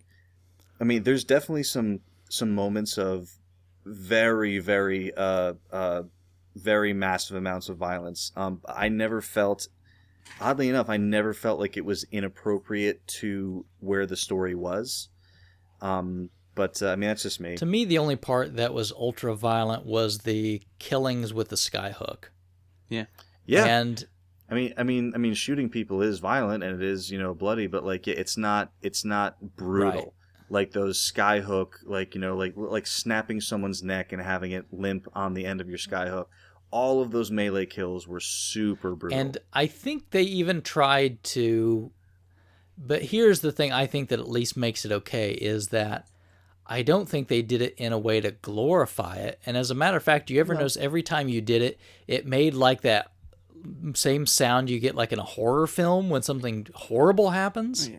Well, right. I also pointed this out in a blog post shortly after the game came out that Elizabeth, when she's your companion for a while, if you do something graphic with the skyhook, she will respond. She'll make a noise like "ugh" or "oh my god" or something like that. She'll make a verbal audible mention of her disdain for that level of violence. Yeah. And I just thought that was a really nice touch. And Bill, earlier a lot earlier, we were talking about that beginning part with the raffle and how you're suddenly thrust from this very happy-go-lucky kind of town that seems very peaceful into this world of violence. That level of violence with the skyhook to the guy's face, while very grandiose, was kind of this necessary shock to the system that we needed to see in order to take us away from the beauty of Colombia and throw us into the chaos and darkness that is the behind-the-scenes nature of this utopian society, if you will. And yeah, I 100% agree. I just thought that was such a brilliant thing, because it, even for me, I've seen lots of violent movies, violent video games, and to me, even that shot right there was very striking. And it's because of where you came from. Because, you know, in a game like Gears of War where you shoot, like, it's not just when, you know, you're chainsawing people up, but, like, when you're shooting something, I mean, there's, like, you know, blood splattering everywhere, you throw a grenade and, like, arms and legs are flying, like, you almost become a bit desensitized to it. And it's like, if I asked you to tell me, okay, like, explain in the third level of Gears of War, like, what's the level look like? It's like, I don't know, like, it just looks dirty and everything's crumbling and walls are blown out. Like, it doesn't, like, it has a personality, but it doesn't really have, like, just this aura about it. So when you first get to Colombia, they really tried to play on just your awe of this place for a good, you know, 15, 20 minutes, depending on how long you decided to walk around and kind of explore things before you really started to go. But I 100% agree. I think they needed to shock you back into, this is why you're here. There's some nasty people who are gonna, you know, who you're working for now, who, you know, you don't even know who it is yet. And that kind of gets me thinking about the guy in the lighthouse too, like that murdered guy with, like, the bag over his head. I try my hardest not to look things up because I try to figure things out, but I'm really going to listen hard on this next playthrough to see if I hear anything about what happened in the lighthouse before you walk through. Yeah, I just about that. I think, again, they just in a lot of those other games, you know, they make that gory violence just like that. Oh yeah, you know, it is. They kind of like, oh, we're gonna glorify. This is awesome, kind of. Yeah, Mortal Kombat. Yeah. Whereas in this game, again, like every time you did, you kind of felt like a little revulsion, right? Yeah, absolutely. And right when it happens there at that, you know, it shocks you. And I remember, like, you know, the look on your on your personal face, like, you're just like, oh. Yeah. So you have this reaction to it, but then at the same time, I'm thinking, oh crap, like, they're all going to attack me. So it did its job. Like, it got me into a sense of, like, okay, this is not a safe place. That was an extremely disturbing thing to see. And again, I said it before, but the music in that sequence, like a very, like, horror film psycho type of, like, shrieking music happens. And so it's the opposite of what most games do when they glorify that violence. It's really trying to put you into a level of discomfort. Yeah, I think that's it. They make that so brutal to be more of like, violence is ugly. You know what I mean? Yeah. Killing is ugly. Mm-hmm. Yeah, it's not. Especially it's not when like it's up when you close watch and personal. 300. Yeah. Yeah, definitely. Yeah, exactly. Because you're first person, and it's with your bare hand. Well, not your bare hands, but it's, you know, within arm's reach. Right, and I don't get any sense from it that never at any point did I go, yes, you know, like, I got him. You would just always kind of go, oh no, God. Could you imagine that voiceover? Yeah, I just Booker, like, yeah, no, and he never celebrates it either, obviously. But. No, not at all. It's all, you always feel like it's like a duty with him. Like, this is what I've got to do to wipe this dead away. So yeah. Well, good. Just a real quick thought. I didn't even think about this before. The guy who's tied to the chair in the lighthouse, who's dead with the bag over his head, I would say check his hands the next time if you can. See if one of them has a ribbon on it, because I think that might actually be a Booker that failed. That's interesting. And because you get the sign on him that says, like, don't let us down or something. And yeah, so I mean, I know it's a message. It's a message to Booker. I'm just trying, like, next time I walk through, like, I just want to see, like, who it's a message from. I'll check for a ribbon, definitely, or a brand maybe. I think a brand would. I almost feel like that'd be too obvious, but you never know. It could be. Yeah. Well, it's such a dark area that maybe it's just barely there, and you would look at it and you go, "Is Right. that a ribbon around his hand? Is that Right. what is that?" But it, Okay, I'll it's check. the only thing that could make sense. That why would they have just a random dead person? Well, It to sounds like me, it would. Right. I'm sorry. Go ahead. No, that was it. I was just gonna rabble on. To me, I think what's happened is the Latisses have cleared the path and set the story for Booker again. So they have to kind of solidify what's going on with his kind of scrambled brain. And so they put the note on the door, right? Here's the reminder. Remember, you're supposed to go get the girl to pay off the debt. Right. Because that ties back to something he does really already kind of know. And when he goes in, well, obviously these lighthouses or whatever would be manned by somebody. So they've gone in and killed the guy that was in there so he can get up there and get to the city. And they've posted these signs kind of like, hey, look, man, they're going to come. They're coming after you, right? All right. So kind of like something from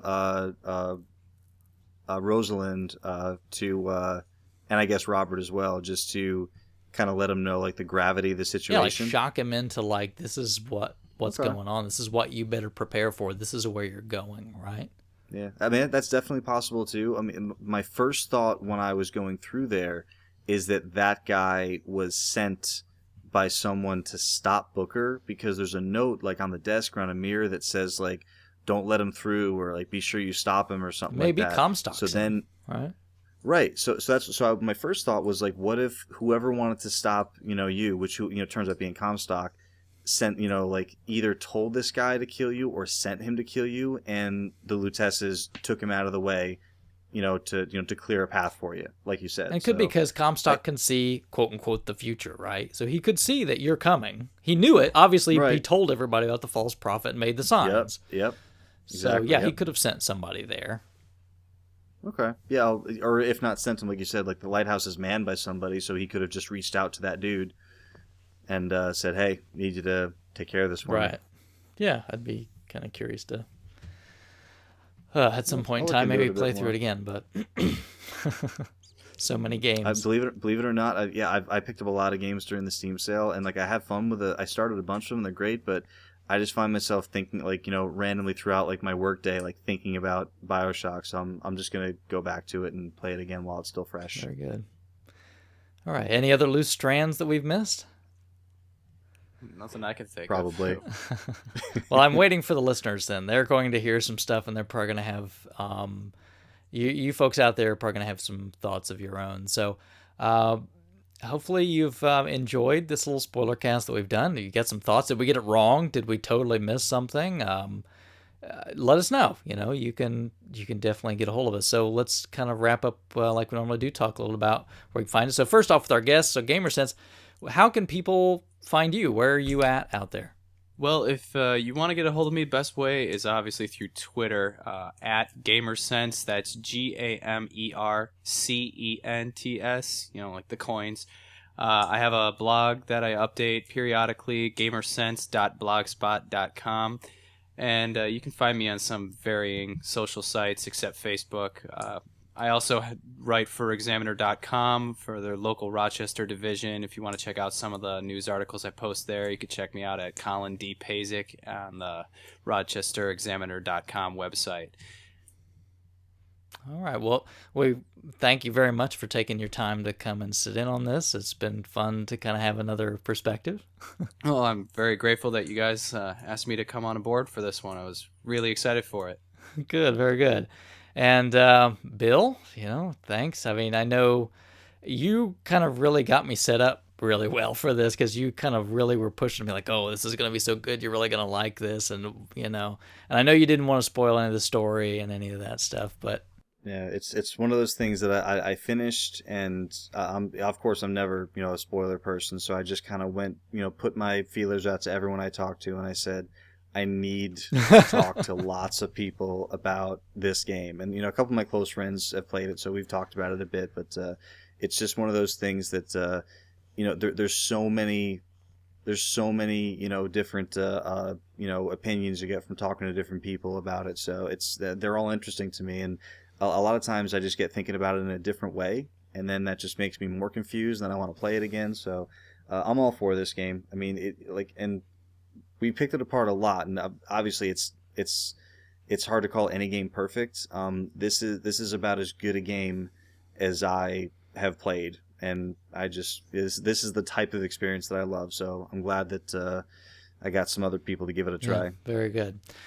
As usual, a couple different places you can find us. So rfgeneration.com, you can definitely come over there and leave us a few messages. Collectorcast.com, if you want to grab the show, you can download it there. You can also find us on iTunes. Where else, Bill? Twitter. Twitter.com. We're Collectorcast. We finally got Krabby on the Twitter feed, so he's making posts there. He's on our Facebook feed as well, which is it's great having him on there. We've got. Did you mention Podcast Pickle? I did not mention Podcast Pickle yet. That's the next one. Podcast Pickle. And YouTube, right? So definitely check us out. We're in a lot of different places. And please comment. If you like this, I mean, this is the first spoiler cast we've done. You want to hear more of this stuff, let us know. And maybe we'll decide to dig into another game. And having said that, thanks a lot for taking time to listen. And catch us on the next show.